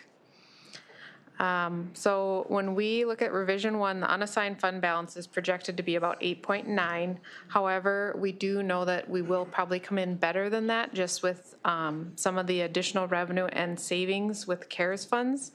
That would add about $1 million back. And so our projected unassigned deficit is at that 569. So our projected unassigned fund balance for 22-23 would be about 9.3 million, or 10.35% of our expenses, and our policy is at a minimum of 10%. So we'd be right at our policy, which is good. The next little chart, I guess you could say, is positions added. So we break it out certified and non-certified. So in total, we'll add about 8 positions with this projected budget summary. And then the positions transferred to CARES funds, we have 7.11 FTE moving. And then the positions reduced is about 21.49. And then positions reduced from CARES funds is 2. They were positions we added this last year, and now we're gonna reduce them. So overall, our net, sorry, that is incorrect. Net reduction is about 8.38. And that's total staff. Yep, correct. Positions replaced, so those are the ones that we know have left and we will replace, is about 19.31. And then those positions that I had mentioned that we'd like to revisit is of 1.88 FTE. So that's the first page. And then the second page is the additions, transfers, broken out by site. So district-wide, you can see that there's one addition, 6.5 FTE that are going to be transferred to CARES. Reductions, there's 2.88, and then replacements, there's 2. In elementary, we're going to have a 0.61 CARES transfer, a reduction of 5, and then replacements of 5.48. And then at the middle school, there'll be additions of 3.3 FTE, reductions of 5.74 FTE, and then replacements of 8. And so on the high school, there'll be 0.7 add, reductions of 7, and then replacements of 2.83. And then the Lincoln Education Center, there will be 2 additions, or 3 additions, 2 of which are in buildings and grounds. That building will be opening up next fall. And then 1 certified position, and then reductions of 0.88 and replacements of 1. So this is kind of where, we've started this back in January. We've since evolved, gotten feedback, made some changes. And in June will be an actual budget presentation that you guys would approve, pending if you have any feedback tonight. We can continue to look at any other questions you may have. And then also the big question mark down at the bottom is subject to change based on Minnesota legislature actions. So if something new was to come forward as far as revenue or anything like that, that would obviously change our projection as well. Any rumblings out of St. Paul? It's not sounding very positive. Yeah. So Marcia, this is saying, projecting about a 400,000 increase to general fund at the end of next calendar year. Is that? About a 569,000 deficit decrease in the fund balance. Yeah, we're still at 10.35%, right? Correct. We're over the 10%. Mm-hmm. And I think the other thing too is the unassigned deficit. We definitely anticipate that that'll end better with our audit this year than what that is, which will help pull that through. And so that's important. The other thing is we're still waiting from MDE as to the approval of CARES dollars and how some of those can be used. And then we're waiting on the legislature. And that's why, excuse me, we just wanted to do a preliminary walkthrough tonight of the budget, but the final approval will be in June at the June 13th meeting. And we should know a lot more by that, because I believe the legislative session has to be done by May 23rd. So we maybe could even get a bit of an update We on may the have a 25th meeting. better picture by that time. We'll cross our fingers. I don't know if I'm quite following then. So it looks, I thought the unassigned is going to be about 8.9 million for the end of, or for this 21-22? Correct. And then it will go to 9.3. So part of that is that this year is going to end better. So it's the Right, so combining the 2 It's going to years. be an increase in Yes. fund balance, not a decrease. Between the 2 years, correct. Sorry. I understand what you're saying now. Okay.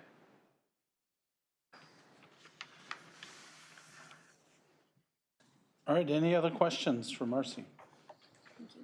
Marcy, thank you so much. Thank you. Next up, we have the consent calendar. Make a motion to approve the consent calendar? All right, thank you. We have a, do we have a second? Second? All right, we have a motion by Director Sjogren and a second by Director Spears. All those in favor? Oh, I'm sorry, any discussion? No discussion? I'll call the question. All those in favor, say aye. Aye. Aye. Opposed, same sign. All right, motion carries, thank you. All right, next up we have number 10 on the agenda here. We have approval of resolution for non-renewal of non-tenured teachers. Resolution, whereas Minnesota statute state section 122A.40 subdivision 5 states that the first 3 consecutive years of a teacher's first teaching experience in Minnesota in a single district is deemed to be a probationary period of employment, and that the probationary period in each district in which the teacher is therefore employed is 1 year. And whereas Minnesota statute section 122A.40 subdivision 5 further states that any annual contract with a probationary teacher may or may not be renewed as a school board shall see fit, provided that the board gives the teacher written notice of the non-renewal before July 1st, 2022. Now, therefore, be it resolved by the School Board of Independent School District number 181 as follows. Number 1, pursuant of Minnesota statutes 122A.40 subdivision 5, the school board hereby declines to renew the annual teaching contract of as listed effective at the end of this school year. Keep in mind, before I go any further, that a number of these individuals have maybe been here for 1 year or are non-tenured, and that. Yeah, many of them were hired for 1 year only during COVID. Like as a long-term sub, they were hired for 1 year, and so the list is longer than normal because of the fact that when they were hired, they knew that it was for a 1 year position. But we need to go through this process to resolve that position has been terminated. Thank you, Lane. So our Superintendent Larson. So just to be clear, I go ahead and read through the names. Sure. Yep. All right. Mary Dykes, Cole Mitchell, Jamie Dritz, Carissa Muring, Jamie Bozen, Laura Welch, Ashley Gangestad, Stacy Littman, Curtis Hoffman, Jeffrey Lewis, Susan Rue, Luella Stelk, Emily Henderson, Sam Olson, James Wimmer.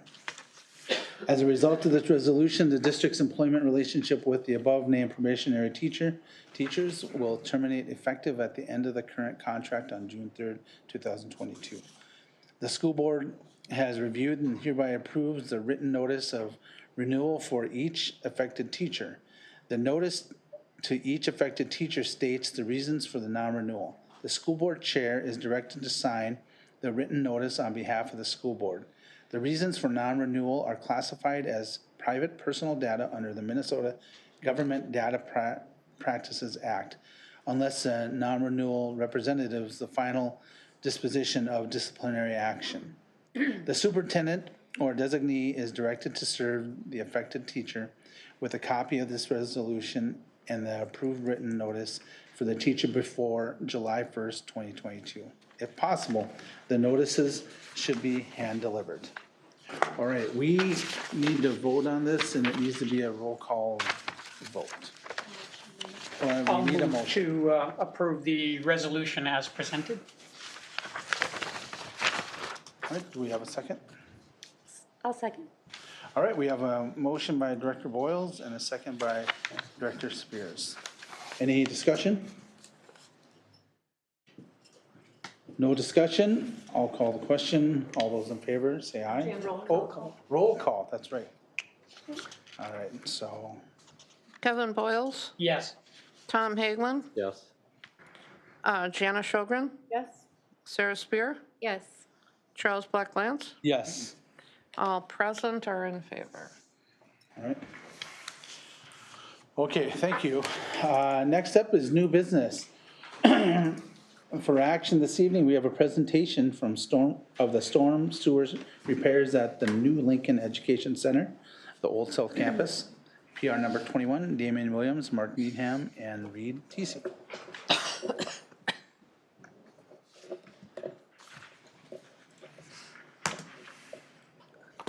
Do you have the, Janet, do you have the agenda packet here? I think in front of you, good evening, by the way, sorry, didn't mean to jump right in. Mark Needham, Reed Teesey. So we have 3 items in front of you to review. They all had attachments to your board packet. I think you all have them. I don't know if we need to pull them up on the screen here. We can just kind of run through them and talk about them a little bit.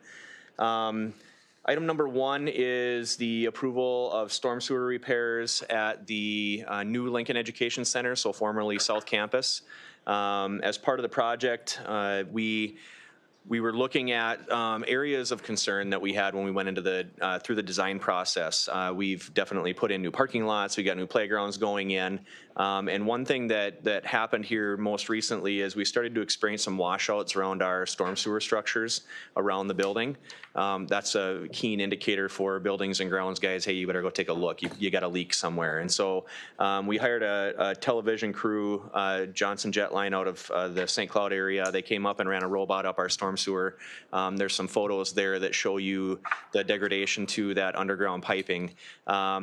Mark and I are both here. What we don't want to do is invest a whole bunch of money in a parking lot and then have it wash out only months later from not addressing the issues down below the surface. So the change event in front of you is to add the replacement of stormwater lines around the facility. Those are in red on your attachment packet there, and you can see the bullet points of which numbers they are, but basically it's around the west side of the facility where the new playground is going to be for our Lincoln Education Center students. So that's what the change event is there. Any questions that we can answer for you on that subject?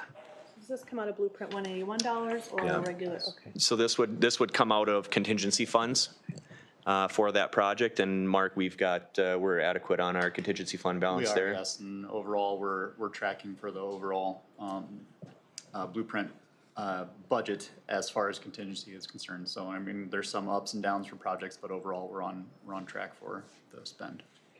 Yep, and obviously we're well beyond any sort of investigative phases on that project. We're in finishes now, so we're not expecting many surprises moving forward. Yep. Not saying it couldn't happen, but we're not expecting any, so. I'll move to approve PR number 21 as presented. I'll second. All right, we have a motion to approve by Director Hagelin and a second by Director Shogren. Any discussion? No discussion? All those in favor, say aye. Aye. Opposed, same sign. All right, motion carries. Excellent, thank you. Second item here for us is the approval for Wave 3 FF&E, so furniture, fixtures, and equipment for Brainerd High School. If you recall, when we opened the new classrooms 2 years ago, in the math classrooms, music classrooms, and so forth, we ordered a large amount of furniture for the Brainerd High School. There was a budget allocated for the high school project of about $900,000, a little more. We ordered about 600 and some thousand of that furniture in wave 1. So the remaining here is an exercise between Lindsay Krenz from Widseth and Andrea Rusk at the high school. They went through and identified, we went through all of A-Wing, we went through all of the old furniture because we didn't buy enough furniture for all the classrooms. We went through all of our furniture and we've inventoried what's in good shape, what's in moderate shape, and what's in need of repair. And this request in front of you here is for the furniture that's in the need of most repair to address across the Brainerd High School. And so this furniture will not be used just in A-Wing. It's going to be sprinkled around throughout the entire high school building. So this takes us right up to just shy of our original proposed FF&E budget, not addressing any of the contingency money that's left aside. So, and that proposal is in your packet. It's through, there's only one proposal in front of you because it was purchased through a cooperative purchasing venture. So I think that's a U.S. Communities contract. Okay? Thank you. Questions on that I can answer? I'd move to approve the Wave 3 FF&E order. Second. All right, thank you. We have a motion by Director Sjogren and a second by Director Boyles. Any discussion? One quick question. I doubt you'll have an answer for us, but how do we know on the North Campus, how does it come out that we need to order like 4 plastic pencil drawers? Those are for teacher workstations. So we've been going away from those great big monstrous old green metal desks that we've had in classrooms for 30 or 40 years. And so that's basically, we went through and ordered a very standard product for all the teachers, and we just had a very small handful that requested an additional add-on. So What, I mean, I see they're $195 for this $30 item. What if, I mean, but we need 4 of them. that was a request as part of the walkthrough. Yes, sir. Yeah, like you're an expert on plastic products or something. I just thought I would never pay $195 to put my pencils in. All right, any other discussion on that, or Director Hagelin, I don't want to run you over. No, please do. Please do. All right, so no other discussion. All those in favor say aye. Aye. Opposed, same sign. All right, motion carries. Okay, item 3, and Mark, I'll take an introductory stab at this, and you steer me if I go wrong, okay? Okay. So as part of closing out the work at Lowell Elementary, when we reviewed bids and we looked at the initial scope of work for Lowell Elementary, there was one stairwell, and this is on the northeast side of the building, that was designated originally to be a back-of-house stairwell. So as through the construction documents, when we created the drawings, it was intended to be a back-of-house stairwell where it wouldn't be used every day by kids and by parents, okay? So because of that, we designed it to have the terrazzo remain, the older orangish colored terrazzo. If you've walked through Lowell Elementary, it's kind of an old orange and tan color terrazzo. So we had planned on leaving it there. I'm sorry, it had originally to remove the stairs, but then at looking at it, it was a back of house stairwell, so we decided to leave it there. We took a deduct for that stairwell early on in the project. After looking at it and with COVID and a few of the other things, we actually are utilizing that stairwell much more than was originally planned in the project. So there were some items we reviewed as we went through construction to utilize that space more. Being that we're at the stage we are where we're completing the rest of the terrazzo in that building, we wanted to bring up and talk about adding in the terrazzo to unify the look of that building on that last stairwell. And what that dollar amount here, Mark has been working diligently with Brado Brothers and Wisconsin Terrazzo. Yep. Is that the correct group? Mm-hmm. Okay, yep. Brado Brothers and Wisconsin Terrazzo to negotiate a really good price for us and get an economy of scale for if they're coming back to do the other 3 stairs in the building, will you work this other stairwell in for us, and what would that cost? So that's the proposal in the email train in front of you in your packet that kind of outlines what that would take to make that happen.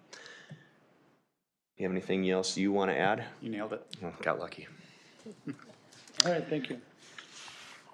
What was the original deduct amount for the staircase in the first place, roughly? $50,000 in the original bid in 2019. So net, this is, if you're looking at that staircase as a separate line item, we're talking about $50,000, not 100. Yeah, so. Yeah. Look at through that, right?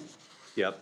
And this is, this is going to it's gonna match the finish on all of the other, that's gonna be put in on all the other stairwells here, coming up this summer. Just to clarify, it's an increase of 100 though, it's not a, right? It's not. Well, it's not originally they were they deducted 50,000 in the beginning for removing it because they were gonna pay to remove the staircase, then they kept it, Yeah, right? I thought I read though, is that it was at 140 and. Correct, What am but, so there was, so it was at 140, so Tom, you're correct, it would have been a net out of 100,000. The approval in front of you is for 100,000 because Bravado Brothers recognizes that during demolition, they damaged that stair to some level, and so what they're going to do, they would have to come back and patch it anyways to get it to a good long-term usable state. They're giving us a credit for that repair work if we go forward with a complete replacement. Okay. So it is, with the credit down and moving it down to 100,000, we are talking about a net difference of 50,000 at that point to go up to this. And then that completes all of the remaining flooring in the building. It's good. Context is important. Yeah. And sometimes we get lost and there's a lot of details in construction that we know. And so, yeah, we're happy to answer any of those questions. I make a motion to approve PR number 137. I'll second. All right, I have a motion by Director Spears and a second by Director Sjogren. Any discussion? No discussion? All those in favor, say aye. Aye. Aye. Opposed, same sign. Motion carries. Excellent. Thank you. Have a good night. Thanks, you guys. Thank you. All right, now we have the approval of the Brainerd High School Science proposed 9 through 12 course sequence and the placement of the required biology course for 9th grade, starting with the 2023-24 school year. Nicole Harmer and, I'm sorry, I don't. Sorry, Christina Lundgren. Christina Lundgren. Thank you. Take her away. Okay, so if it's okay with you, just because I prepared a little bit of a history, we'll go ahead and use the presentation that I prepared today, and it should be, I believe, in your materials. But I'm Nicole Harmer. I'm a science teacher at Brainerd High School, also a former 91 graduate, so I've been around a long time. And next to me is Miss Christina Lundgren. She is currently serving as our high school technology integrationist and secondary TOSA, I guess, for curriculum. So my wingman, as we say. But a little bit of where we're at here. As the 9-12 curriculum leader, I guess you could say, at the high school, we're looking at a new course sequence that we'd like to propose.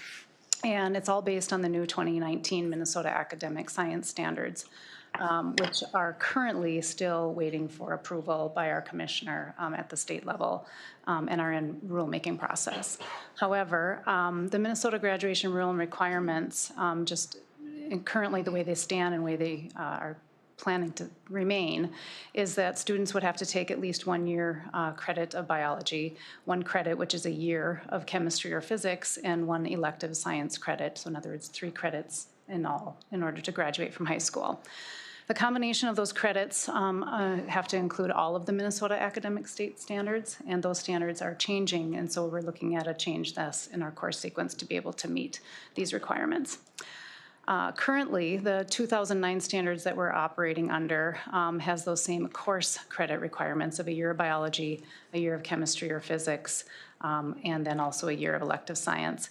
But there are 5 different strands underneath of those standards that are in the Minnesota 9-12 science standards, which are listed here, including nature of science and engineering, physical science, life science, earth and space science, and chemistry or physics. As we look at what our current course sequence is then at the high school, what we're operating under right now, we actually have 2 different tracks at the high school. We have a regular track where students would take physical science in 9th grade, and then 10th grade take their required biology course, and then in grades 11, 12, be able to fill in with different electives, AP, CIS, and different options so that they could get to their 3 credits total or more in addition to fulfilling their standards requirements. The honors track students would skip physical science in 9th grade. Those students are currently taking 9th grade biology to meet their biology credit requirement. And then instead of physical science, they're meeting their chemistry and/or physics requirement by taking both chemistry and physics in order to meet standards, which is typically the sequence that most college-bound students would take anyway. So it's one of those opportunities that those students would be able to attain both chemistry, physics faster and sooner, and then still have to maintain the option of electives in their perhaps like senior year. So those two tracks do pose some issues with lateral movement. If a student finds out that they are in the honors track, for example, and are struggling, they've already taken some of the other courses and find that they have to backtrack and maybe take a course that's in a lower grade level than what they are in currently in order to meet standards, or vice versa, where we find that a regular track student perhaps was finding aptitude in science and wants to propel themselves forward, and yet it's kind of just more difficult for them to be able to jump in and still maintain the same level of attainment that the honor track students have because of the multiple different pathways that we have. So we have some problems that are there. As a result, looking at the 2019 Minnesota Science Standards, again, there's some changes. For example, physical science, which is currently our 9th grade course, has now been removed from the new standards and moved down to grade 8. So that will no longer be a course offered at the high school. We also have the nature of science and engineering standards, which are no longer a standalone standard and are now embedded within all of the other standards. In terms of the standard language, it's now based on NGSS, which is the Next Generation Science Standards, which is a pedagogical shift in instruction. So it's going to require that our teachers have some really intensive training in terms of not only the content material that they may be asked to teach, but in terms of how they will be presenting the material, in the sense of what's called 3D instruction, which is based on content standards in addition to skills and to cross-cutting concepts and how we can build those around phenomenon. The commissioner, as I mentioned, has approved it, but it's awaiting rulemaking in the sense that they were expecting to be doing that during this course of this year. And the full implementation was thus pushed back, and full implementation is required by 2024, 2025, as long as the rulemaking happens. So where we're at in terms of just an overview is the credit requirements are the same. It's just the standards requirements have shifted. So life science, earth and space science, and chemistry or physics are the standards requirements. What most high schools are doing with the loss of physical science is they're actually just changing their physical science to an earth science class or a space class. But knowing that we have some tracking also that we need to take a look at, we were trying to figure out what are our goals and what are the best options for students of Brainerd School District. So our proposed 9-12 science sequence is as follows. First, in terms of a science department vision, just to understand that our department really wants to make sure that whatever we offer, that we are trying to maintain that students will be scientifically literate and informed citizens. In other words, will meet the standards that are required by the state of Minnesota. We also want to maintain options for college readiness, including ACT and admissions to colleges, and also keeping the doors open to different possibilities to STEM-related majors and careers and not shutting them. Third, we want to make sure students are feeling career and workforce readiness, knowing that many technical fields are where the growth is happening in our world today, including technical programs and jobs included with that. So to achieve this, we felt that we wanted to try to promote 4 years of science for all students, even though 3 years is the minimum that's required, to allow flexible pathways for students to be able to discover their interests and their strengths. And in addition, we understand that we need to change our pedagogy and our methodology for instruction to be able to achieve those goals. So thus, out of all of our discussion, what we are recommending is that the required biology course, which is currently mostly sitting in 10th grade for most students, but 9th grade for our honors students, would now become a 9th grade biology course. Our reasons for doing that is it would allow for the required course for all students to be met before electives, and it's also typically the required prerequisite course for most of our other courses. Then in grades 10 through 12, we would allow flexibility for our students that they would take their year of chemistry or physics and then any earth and space science courses to meet standards in any particular year that fit best for them based on the requirements of the course in terms of math prerequisites or when they feel they are ready. Rather than putting students into a particular course of a particular year, they would have a lot of options in grades 10 through 12 that would give them multiple pathways that are best for each individual student and allow for the most lateral mobility within those programs. Thus, students would no longer be tracked. This also gives opportunity for some of the upperclassmen especially to be able to reach their CIS and AP and other electives within their junior or senior year, depending on the pathway in which they take. So it provides opportunities for students in multiple ways.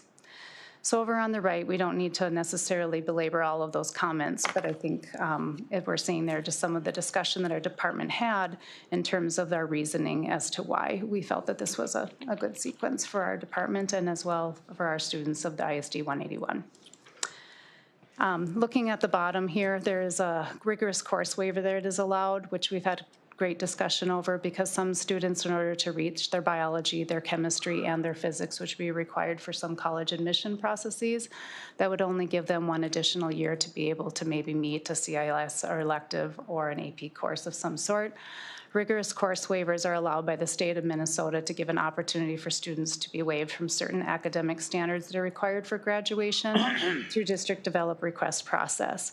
The idea there is that students would be able to request a rigorous course waiver, for example, from, say, an earth science course to be able to instead stay and take an AP physics or a CIS human biology in its place. And currently our process at the Brainerd High School is that a CIS or an AP course would be able to waive a certain requirement of general Minnesota standards because it's at a more rigorous level than what's offered in the Minnesota standards. So our goal would be still to try to adhere to all the academic content standards while still providing reasonable flexibility for all students to be able to reach their goals before they graduate from Brainerd High School. We also have a transition timeline in place because if full implementation of the new standards is required by 2024-25, we realize that pushing back biology into a 9th grade year is going to require at least 1 year to be doubled up with biology taught for both 9th grade and 10th grade.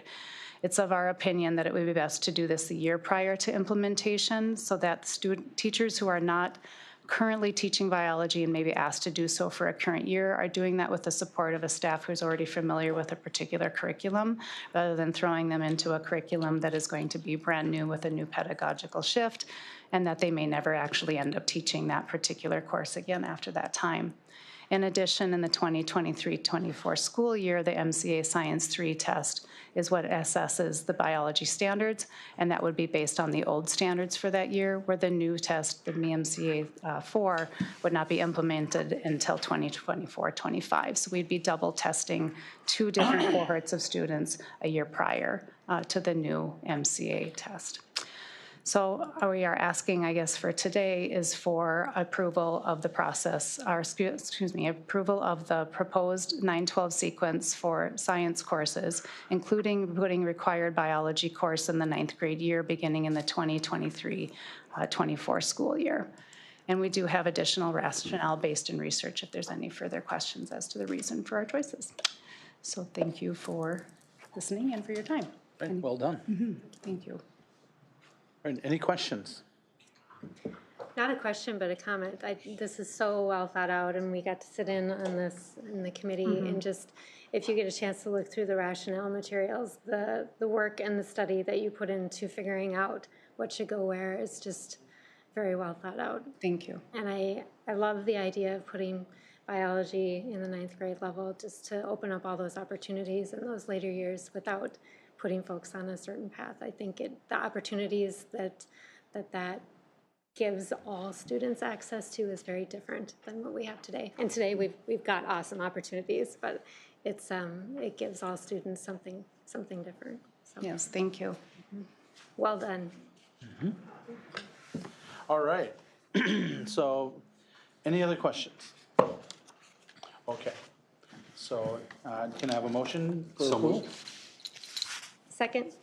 All right, we have a motion by Director Hagelin and a second by Director Spears. Any discussion? All those in favor say aye. Aye. Aye. Opposed, same sign. Motion carries. Thank you. Thanks for doing it. Well done. Thanks, you guys. Next up, Tim Murtha. Oh. All right. for the approval of the Brainerd High School physical education curriculum as presented. Hello. Hi. Go ahead whenever you're ready. Sure.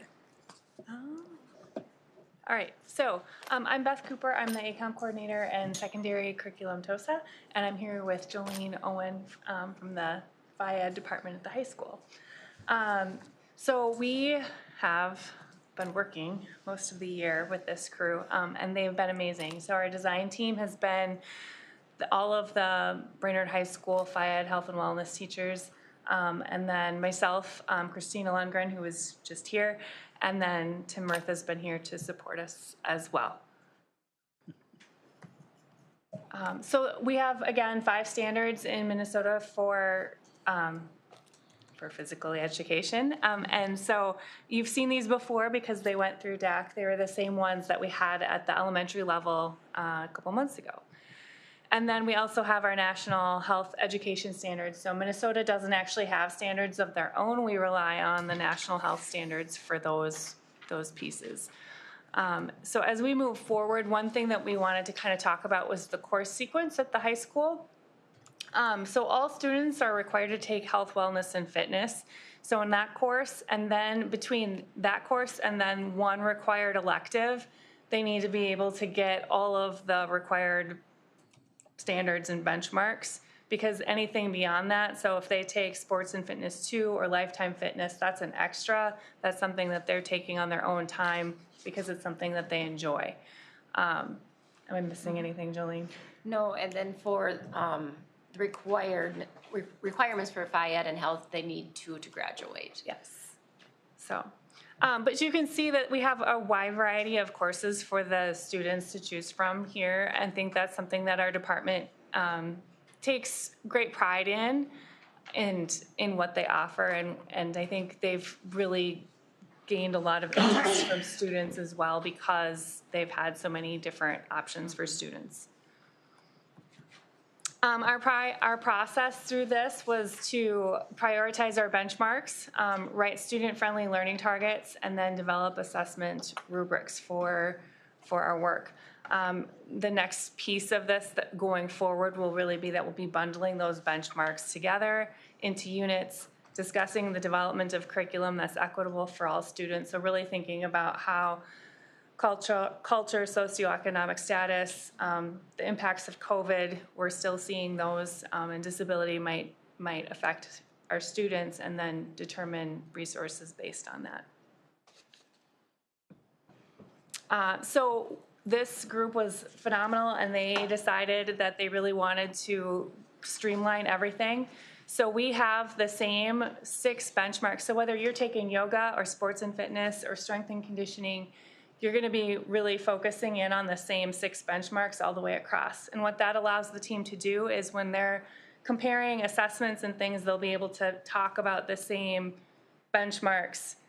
Are our students able, that's really difficult to get out, are they able to do these things and demonstrate these skills within the context of the class that they're in? So the modality might look different. You might be doing a yoga pose, you might be shooting a basketball, but at the same time, they're able to work on the same benchmark.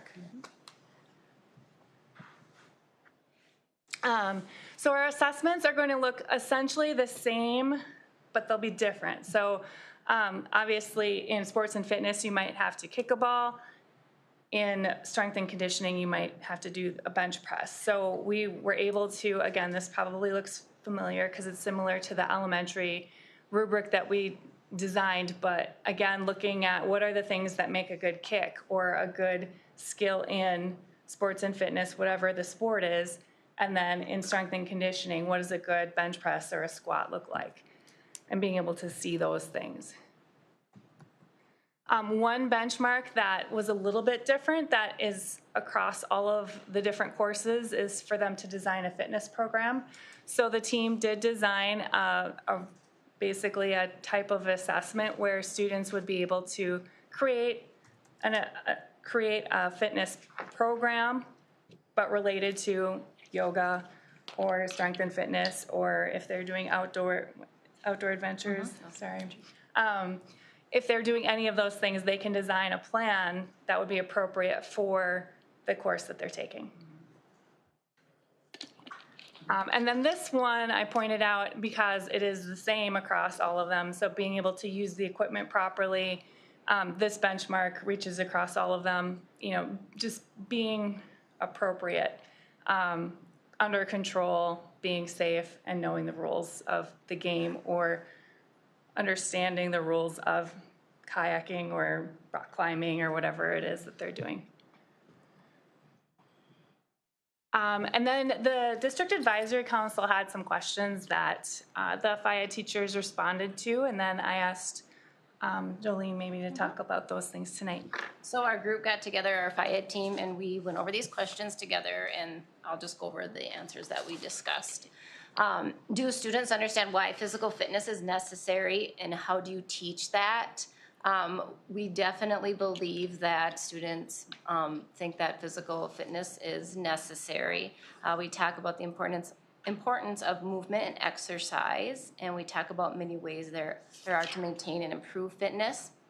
And then we also try to set good examples for our students as well. The second question that was asked, are annual fitness testing days necessary, and does this encourage participation? We believe that it is necessary. It shows different levels of fitness along with helping students set goals, which we do talk about and have students do throughout our semester classes. It also depends on the class in terms of encouraging participation in testing. Classes are a little different with that in terms of strength and conditioning and yoga are suited better for this than, let's say, sports and fitness or adventure and challenge, possibly. Is learning the skill most important or learning to enjoy playing? How do you identify and or close the gap in different levels or skill or ability? As a group, we feel learning to enjoy playing is most important. Once the student enjoys the play, enjoys the game, enjoys the activity, then hopefully that will encourage their skill to increase or get better. And then having kids play in groups or teams of similar skill levels helps close the gap. They will play more and when people who they're participating with are at that same skill level. Are you measuring students for individual improvement or measuring them to grade level standard benchmarks like the mile run or pre and post tests that we have? We are more concerned with individual improvement, but we want to work towards those benchmarks. So with those improvements, hopefully those benchmarks will be met. How do we match activity to students? Because we have such a great variety of electives in our FIAD department, the students really match themselves to those electives and to those classes. We expose students to a variety of activities, hoping to encourage personal choices for the future. We really encourage lifetime fitness, lifetime learning when we are within our courses. How do you engage all learners of abilities? We make modifications to activities. We differentiate those activities in order to involve more students and increase success. And finally, how do you ensure students don't feel or get left out of activities? Again, we make those modifications and we encourage students to participate to the best of their ability.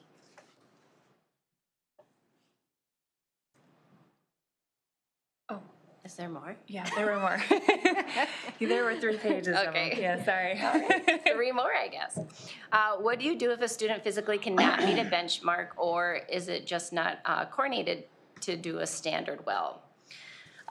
We encourage effort, definitely, and we try to break skills down in order for those students to be successful with that certain benchmark or activity. Can I also add one thing to that? Absolutely. When we actually look at how FIAD standards are going to work together, we bundle them together. So they're not just working on one thing at a time. So it might be that they're not good at throwing a ball, but they are demonstrating that they can practice and they can make a plan to throw a ball and they can show effort and they can meet some of these other benchmarks simultaneously.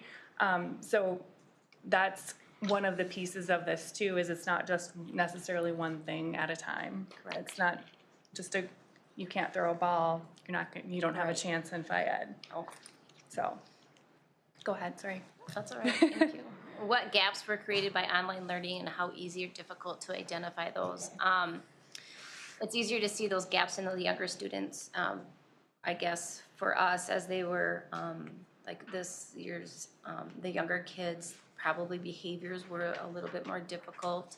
Kids also seemed a little less healthy. During online learning, it's a little difficult to know if they are getting the physical activity that we teach them and recommend to them when we were doing online learning. So that was a little difficult for us. What challenges arise when creating a curriculum that prioritizes equity? Everyone needs to make activity and fitness important. Evaluating students on their improvement promotes equity. So that's one thing that we really try to strive for.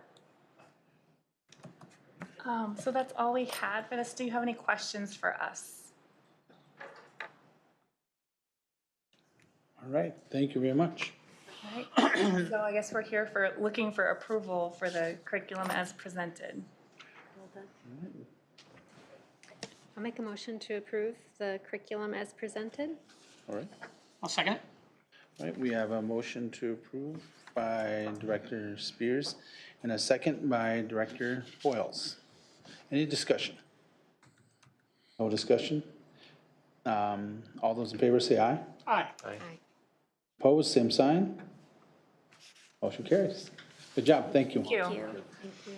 I'm moving real quick with those discussions. Thank you. All right, next up, we have approval of the second and final reading of the 3-year review of MSBA. We skipped us, Director Oh, I'm sorry. Just seeing if you all were paying attention. Every other one now. Approval of the K-4 Media Specialist Curriculum as presented. All right, well, I'm still Beth Cooper, still here. And I am here representing, unfortunately, the wonderful teachers that were involved in this were not able to come tonight. So I had the pleasure of working with this group as well through this process. So I'm going to walk you through it very, hopefully, quickly. So like I said, there were 5 building media specialists that were included in this. Myself and Beth really helped facilitate this group. This is the first time that this group has ever done a process like this. So it was really a learning experience for them to come together and take a look at curriculum and all of those pieces. And then of course, Mr. Murtha helps to guide us. So we were really struggling with this position, as you guys know. When we first started with this position, when I started, we explored moving it from a librarian to a tech integrationist to different things. After meeting with the principals through many years, it was decided that their preference would be a prep giving position that really focused on ISTE standards. And so that's what we did with this, and that's what you'll see. Unfortunately, when we do that, that means that they get to see each class for 1 time a week for 25 minutes. And so it's a very, very short amount of time that we're able to meet with these kiddos. So that means about 30 opportunities to meet with each class. These are the ISTE standards. There are no Minnesota standards for this curriculum around media. So we really went to the national standards. These are national standards, and then worked to identify from there, and we'll show you the process in just a second, our learning priorities and our local priorities.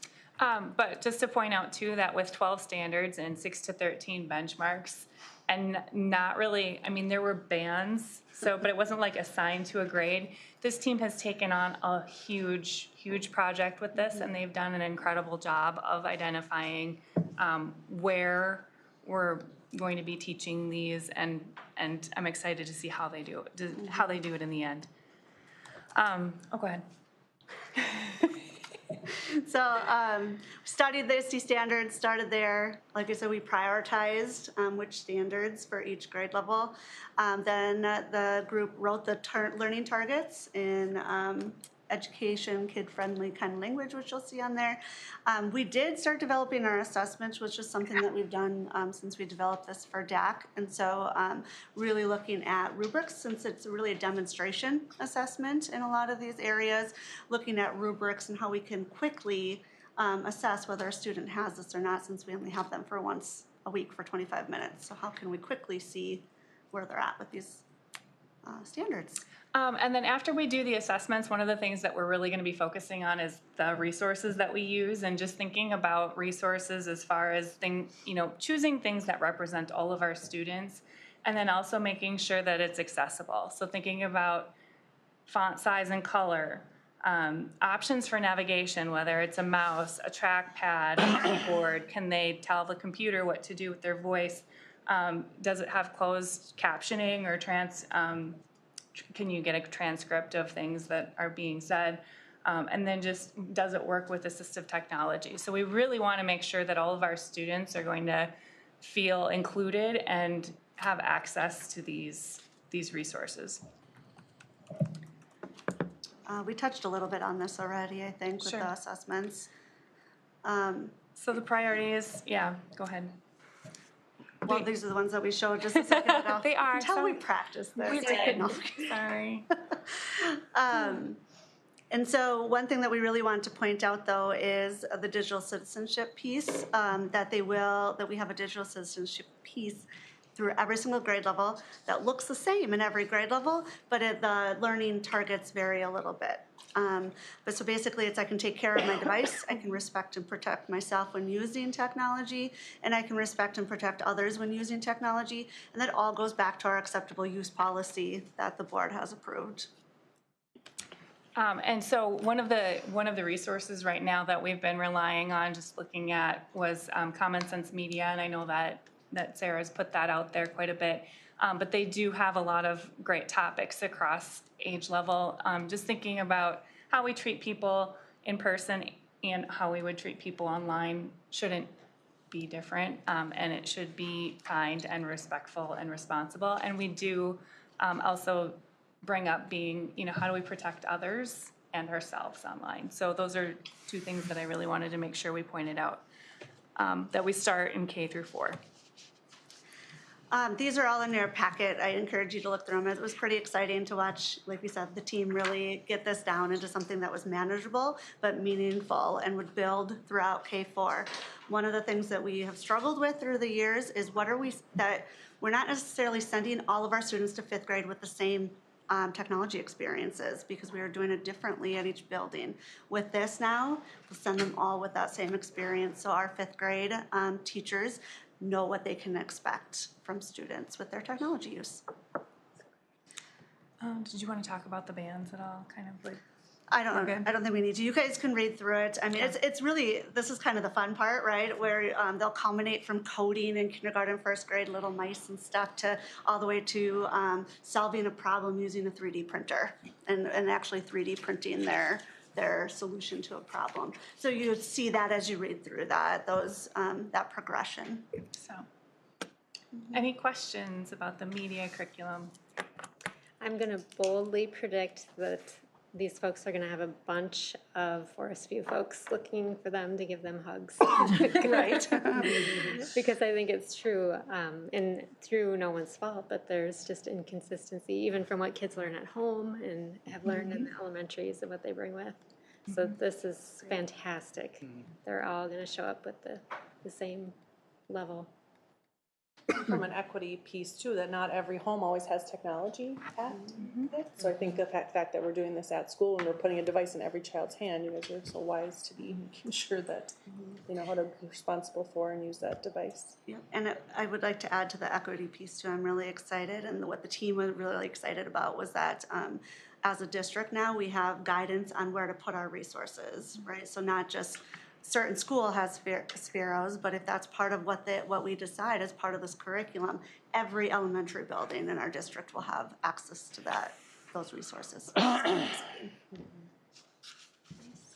work. Excellent.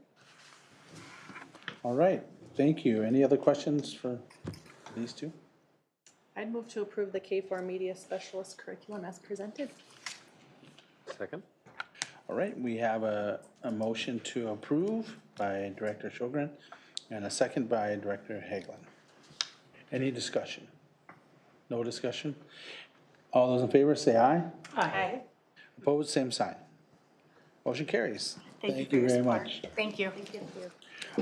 All right, now we really move into approval of the second and final reading of the 3-year review of MSBA policies.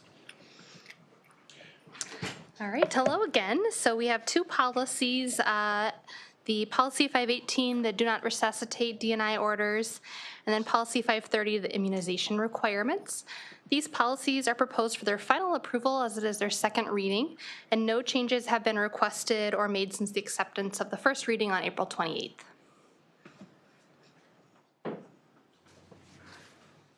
I will make a motion to approve both as presented, both policies. Second. All right, I have a motion to approve both as presented by Director Boyle and a second by Director Hagelin. Any discussion? No discussion? All those in favor say aye. Aye. Approve, same sign. Thank you. Thank you, Candace. All right, next up, we have approval of the third and final reading of policy number 325, records retention as presented. Tim Murtha. You have in front of you policy 325. It's in its third and final reading. There are no changes to the text or any requested changes from the last and second reading. So short policy, it's just very clear and transparent, and that's it. To approve the third and final reading of policy number 325. Second. All right, we have a motion to approve by Director Sjogren and a second by Director Boyles. Any discussion? No discussion? All those in favor say aye. Aye. Opposed, same sign. Motion approved. Thank you very much. Thank you, Tim. All right, moving on to number 9, approval of the 2022-23 health insurance premiums as presented.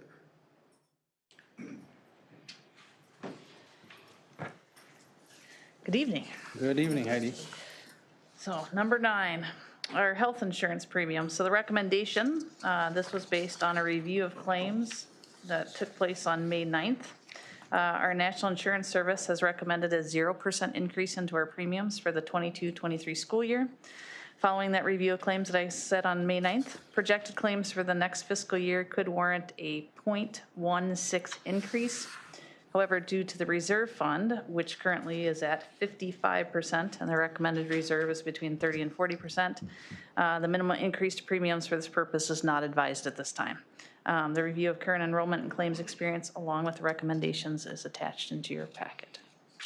So that means our employees are being good stewards to the insurance pool, which is a good sign. The better they are, the better the outcome. All right, thank you, Heidi. I move to approve the 22-23 health insurance premiums at no change as presented. I'll second. All right, we have a motion to approve by Director Hagelin and a second by Director Spears. Any discussion? No discussion? Let's, all those in favor say aye. Aye. Opposed, same sign. Motion approved. Next up, ratification of assistant principals contract for the 21-22 school year and the 22-23 school year as presented. And actually, they did 23 and 24. They agreed to a 3-year contract. So main changes to the contract include a 2% increase, 2.35, and a 2%. The other thing that happened with all of that mirrors what we've done across employee pools. The other thing that's happened is they've opened up their health insurance plans to mirror, just as we have with all of our other negotiated groups. I'll make a motion to ratify the principals and assistant principals contract for 21-22, 22-23, and 23-24. I'll second it. All right, we have a motion to approve by Director Spears and a second by Director Boyles. Any discussion? No discussion? All those in favor say aye. Aye. Opposed, same sign. Motion approved. Approval of the superintendent contract with Dr. Heidi Hahn for the 2022-23 through the 24 and 25 years as presented.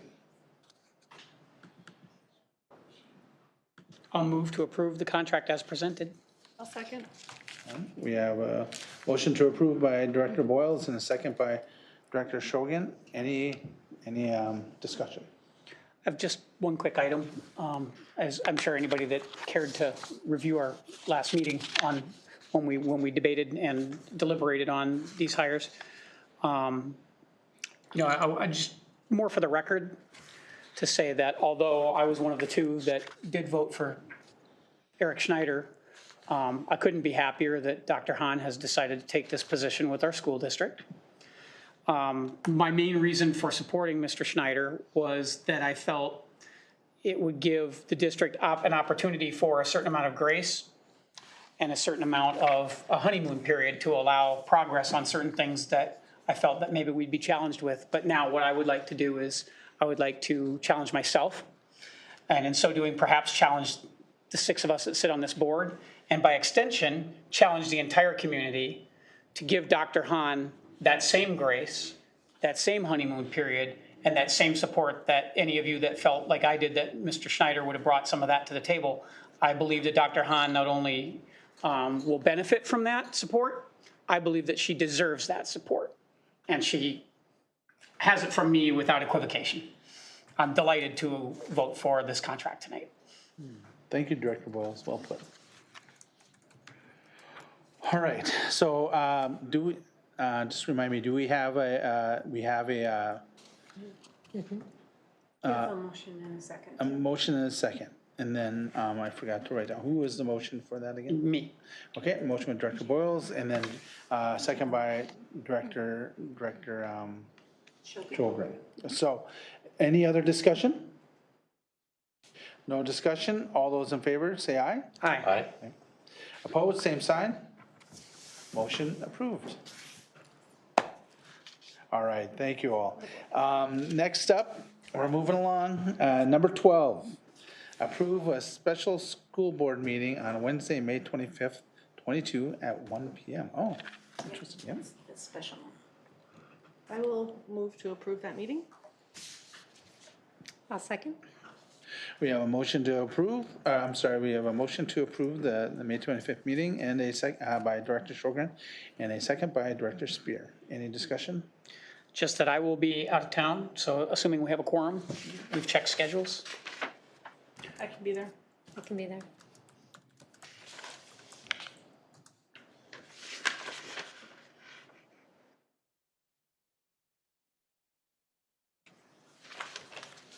Yes, I can be there. All right. So, and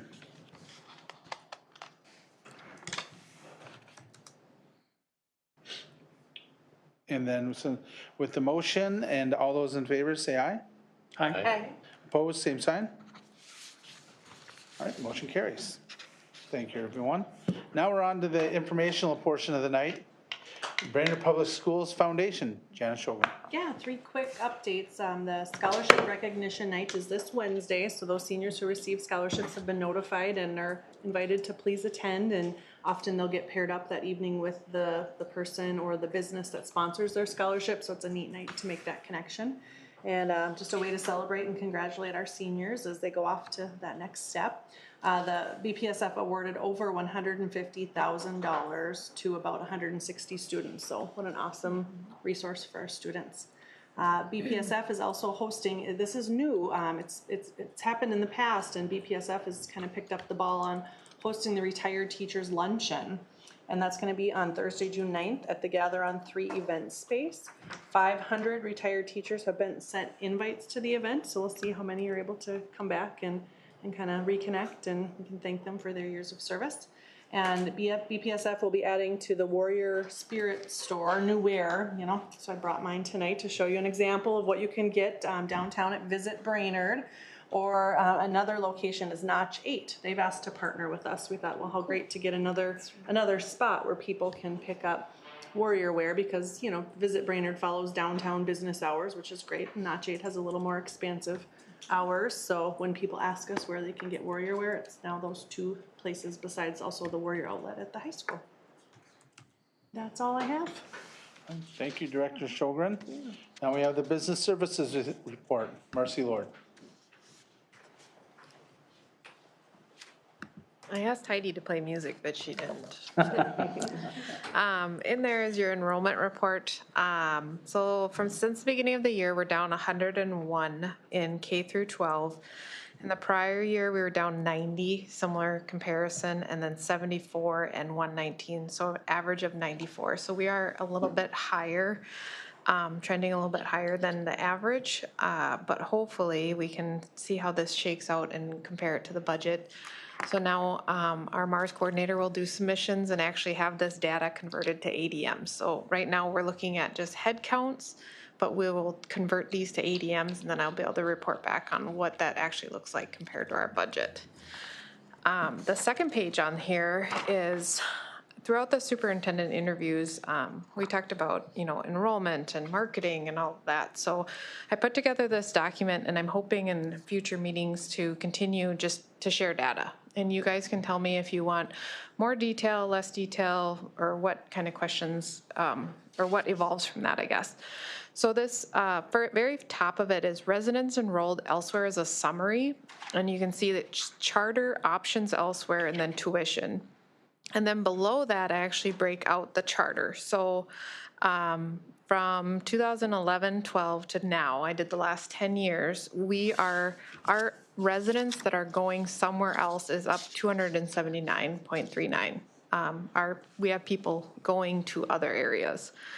The charter, if you look at that, the Minnesota Transitions Charter Schools up 29.38 in the last 10 years, and then Cross Lake Community Charter Schools up 56. So I highlighted those two in orange. There are other schools on there, but those were the two largest increases on there. And then the options elsewhere, I highlighted the yellows. Some of them are not necessarily dramatic increases, but just our area school districts. So Aiken, for example, you know, it went from 10 to 18. So it is an increase that they're taking. However, it's not a lot, but it is an area district, just so you could see those kind of pop off the page. Pillager, you know, is up 113.16 compared to 10 years ago. That's how many kids are now going there that are our residents.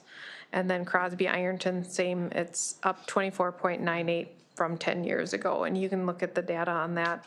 And then I also highlighted the Houston Public Schools orange because this one kind of jumped out at me of why do we have so many going there? And right away, our MARS coordinator said they have an online school. So it is similar to the charters in that there's an online option there.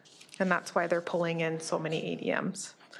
And then Piers was highlighted just as an area district. And then you can see some of the other districts. And you may ask, you know, why do we have a Black Duck student? And it's generally because of care and treatment, or if the parents reside here and there's a foster situation where the child is up there. So I tried to summarize as best as I could, but just interesting data to look at. And then I'm thinking next month I would do the residents that we are pulling in. So non-residents that we are pulling in from other districts. So you can see that data. It was awesome. I mean, I'm just so happy to see something like this.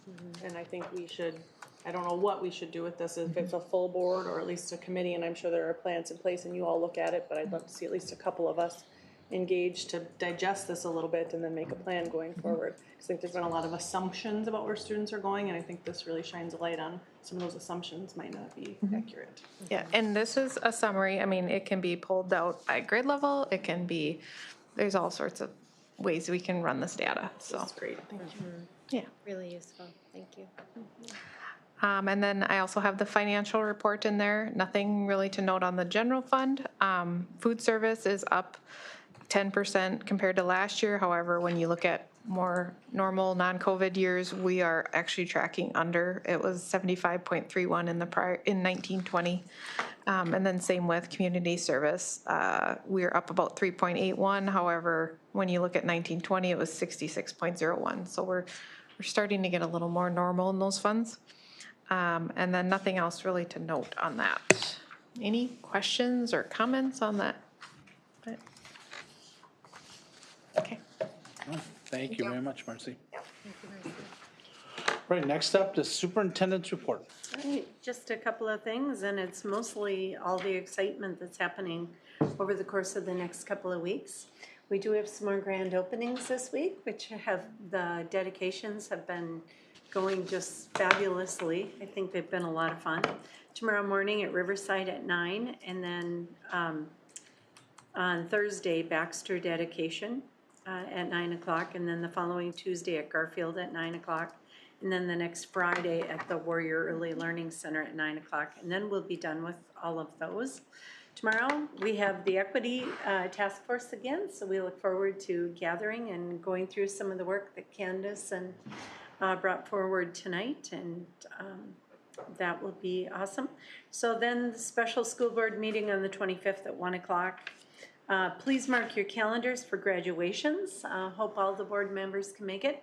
The LEC graduation will be the last one in the LEC building, so I hope everyone can make it on June 2nd at 2 o'clock, and at 4 o'clock then we'll have the BLC one here at Tornstrom, and then the graduation on June 3rd, Don Adamson Field at 7, so hope you can be there by about 6:30, so that's it. Great. Everything else has been covered.